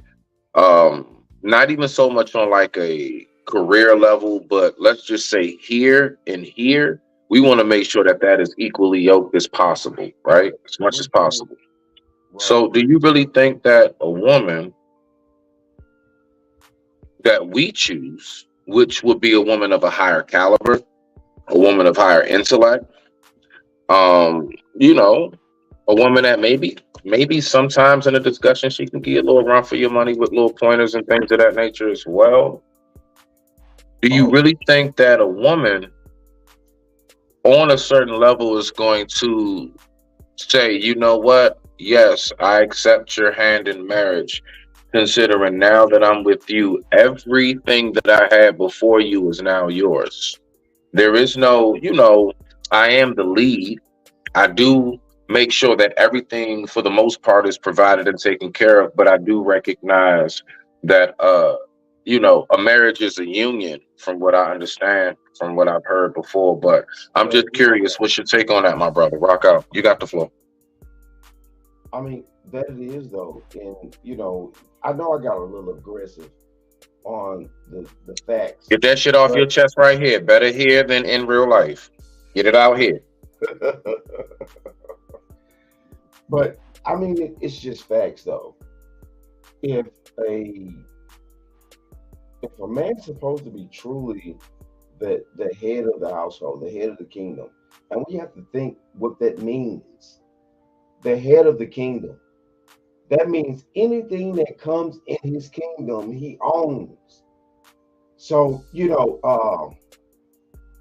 that's where I'm coming from. Now, we've had dictatorships that have not been so great. And then we also have had, throughout the centuries, dictators of kingdoms that have been benevolent dictators. This is just how this goes. You know, this is what's wrapped up in. You know, and I'm sorry, but I'm gonna put this out here, and I'm pretty sure that any woman that's a lady, in fact, she don't want no weak man sitting around here that can't, you know, control and structure things in his life, that knows that at the Brother Allen, real quick. Where's the fine line between weak and overbearing? Hold on. Repeat what you just said. What is the fine line between weak and overbearing? Weak and overbearing. The fine Yeah, line. because you said she don't want no weak man. Now, I'm just saying, I would, if I was to, this is me taking stabs in the dark. If I was to take a stab in the dark, I would say majority of our sisters will not go for that proposal because it sounds too overbearing. Now, I get it. And what you're saying is, no, that's me displaying my dominance and my alpha mechanisms and what it is that I can do. And no, I'm not a guy that folks can just, run over. I get you. But that's why I worded it the way that I did, specifically because from what I know, like my mother and father, again, I say this all the time, and I'm pretty sure, you and Mav and others have heard me say this. My mother made significantly more than my dad. My mother was a nice amount over, 100,000 a year. My father was under that. You would never know that coming into my household if you was one of my friends when I was a kid. You never know that. You would not know that my mother made more than my pops Because women back because of how they, it was just a thing where they just worked in tandem. I mean, so that's all I'm saying. And although they've had their back and forth like any other marriage. My mother's always made sure that she's let me know exactly where my father's benefit has been and vice versa. So that's all I was saying about that. But Dr. Crest, my mic is muted. You got the floor. We got about 10 more minutes and we're going to go ahead and wrap it up. No, you telling the truth though on that though, bro. Yeah. That's we all grew up in that type of scenario to a degree. As black people. And black women and black men have always worked in this country. It was no such thing as housewives amongst black people. Pretty much. Let's just keep this 100. And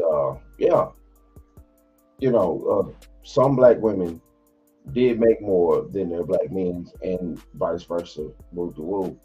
But they always had the respect for their man because they understood at that point back in the day that a man brought more to the table than anything that finances could really bring. There was a level of understanding and protection that every man brings to the table for his family, for his woman, things like that. And all white men were not able to have housewives and stuff like that. Let's just keep this 100. We think that all the white people, all the white men, their wives was just sitting up, laying around every day, painting toenails and baking cookies. No.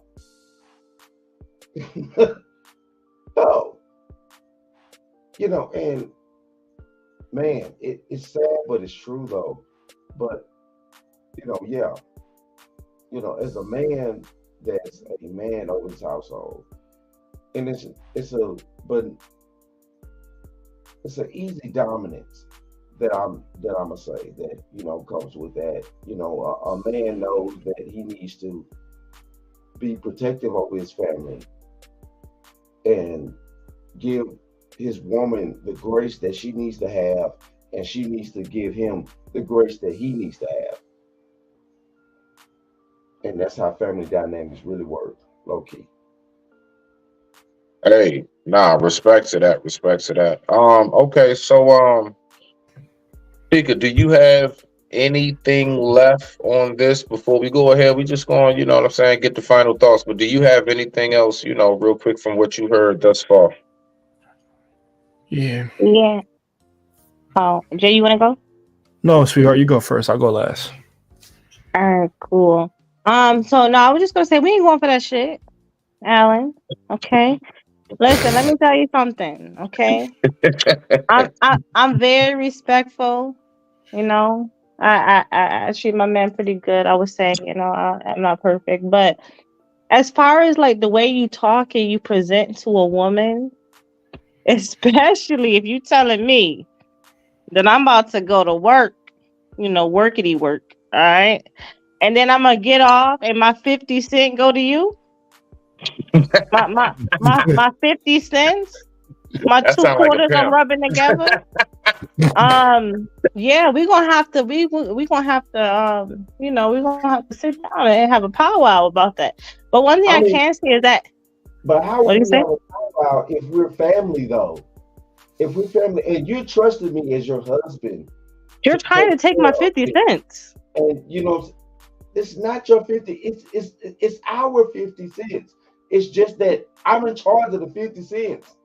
Nah, that's not gonna work. I know that you made it just like I made my 50 cents and I brought it home too. We've all rushed home to bring each 50 cent home. See, to but you make said our yours. You said that's your 50 cents. I heard you say. no. The thing of it is, the reason why as a man I look at that is because a woman is a lot more selfish than a man is. A man What? goes out and work. Listen, look, this is What? the point. Men have always gone out to work to provide for families. Look at the dynamics of today's society. Women go to work and they provide for themselves. They don't care about their families. Men still go to work. Yo, this is I'm talking about totally on not mass. true. I'm talking about on mass. The mass outlook of the man and woman dynamic. Men still go to work to give their money to family and children, wives and things like and buy Birkin bags and do this and that. Tell me what woman that has enough money that's going to date down and buy their man and children anything. Me. You know women. You a woman too. I would do that. Most I'm not talking specifically you. Get outside of you. All right, so I think every you're talking woman. about the overall, Tika. That All might be right, where it's so this is the thing. I don't date women, right? But I can say that I am around a lot of women that do their thing. I'm not gonna lie. From my colleagues to my coworkers to actually like a close friend I have. I mean, I can't say like not for nothing, but like the women are taking care of their families and their households. I don't even know about. I can't even spell Birkin. How do you spell that shit? I mean, we are really not out here spending money on things that don't matter to us. I mean, occasionally I do get. Occasionally I do get some UGG boots, but that's a little bit different. As far as a bird, I don't know. I wouldn't spend no money. Like I don't even care about that kind of stuff though. I'm not talking about you specifically. Get outside of yourself. Okay, so what I'm saying though is that there is a good amount of women that also think like how I think. And I dig that though, but that's not the mass population. That's why I say get outside of yourself. Wait. Are those women in this country, or do we have to leave to find them? They're in Tika? this country. I don't know about other women, other countries. Shit, they want Birkin bags too. Don't hold on. First off, let's not get it twisted real fast, okay? Those women that y'all going out to go fly in circles around the world and shit like that, digging it up from the sand. Yo, them chicks expect a lot of your money. All right, they only marrying you because of your money. I just want to just make that clear. I don't know what the misconception is around going overseas and choosing a woman that's gonna marry you for you. No, she's gonna marry you for that bag because she could have married one of her guys. They weren't good enough. That really should be a red flag, but that's a whole nother discussion. But go ahead, I'm listening. No, you're right. You want to have a conversation with you when you get a chance. You're right.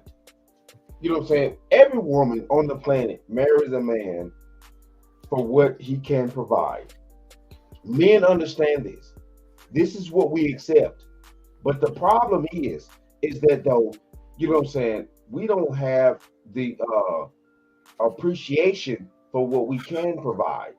That's the problem that's going on now. You know, a lot of women are reaching above who they are as women. Period. All these women are not, these women that a billionaire is going to marry. And that's the problem. That is the problem. A lot of women don't know their place in society's status. Yes, it's a status amongst a lot of you women out there with your pimple faces and your fake ass hair. It's a status. No, Yo. you can't reach above who you are. You need to marry amongst who you are, and then y'all come together collectively, and then you build yourself and build families up. That's how that works. You have a lot of women nowadays that are putting on all this fakery, this false facade, which men are screaming to high heavens, to the universe, that we're tired of seeing. That's the thing. That's the point. We're tired of seeing all the fake makeup, this and that. The rich men are not going to take care of you. Yeah, they will smash you. Yes, they will smash you. Stop smashing them. Let's start there. That's the point. It's not going to stop happening like that. We should stop doing it. Y'all have control. Y'all have penises. Stop doing it.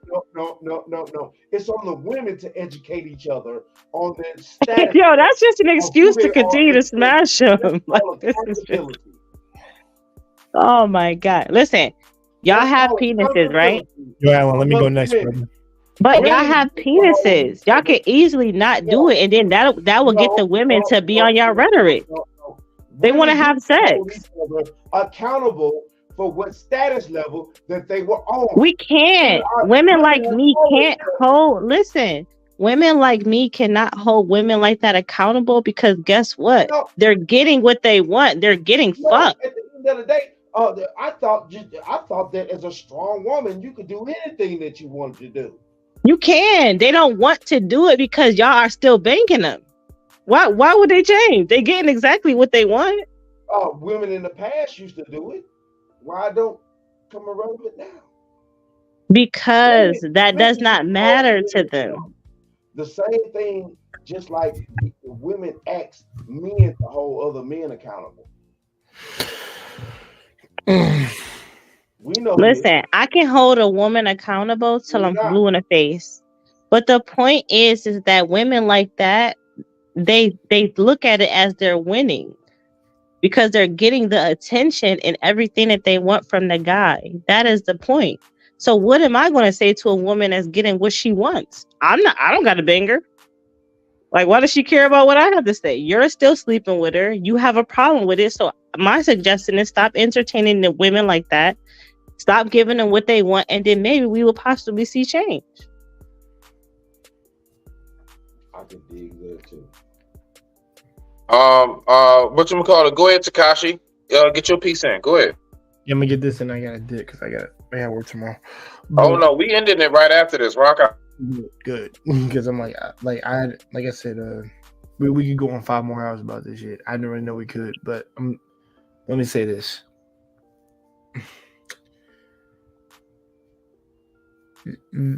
Trust me, there's a lot out there that we know is good and is bad for us, and the thing is, people choose to do bad.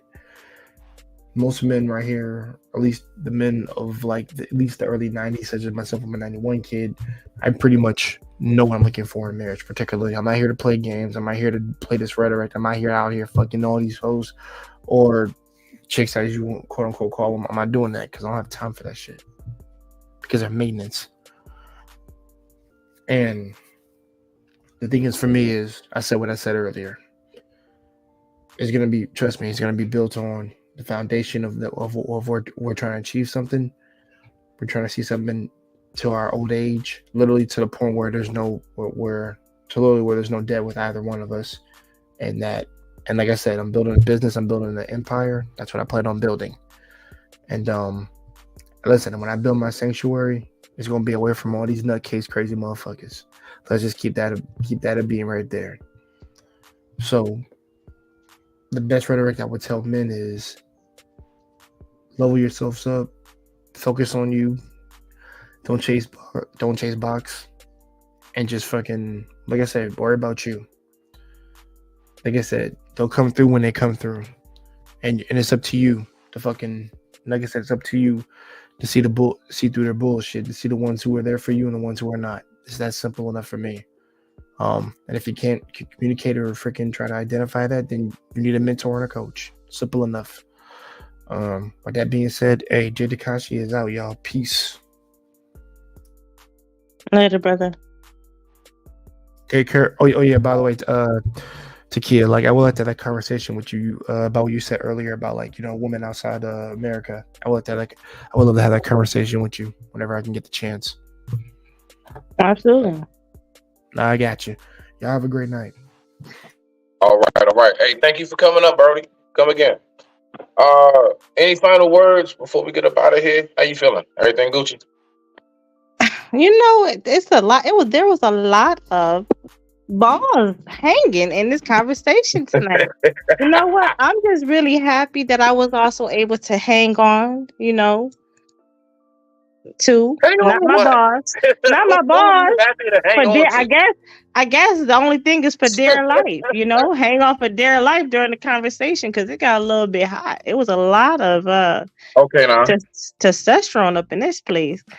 But what I can say, like, it's so amazing to me how guys get up. Oh my God, these women! Oh my God! But then they have sex with. As soon as we get off camera, they having sex with them. Like, I just don't understand. I mean, if we really want to sit here and act like we want to, just, we want change, it really should start with us. That's what we're not realizing. There's power in that. But anyways, how you feeling? I feel great. I am going to get off of here. I'm probably going to go ahead and put something on my stomach and just cool out. That's about it. Yeah. Sounds like a plan. Good show tonight. Good job. It's always amazing to be a part of, something so great. I appreciate you. All right now. Well, with that being said, I digress. My mic is muted. I thank everybody for tuning in to Smitty's Corner once again. Respect.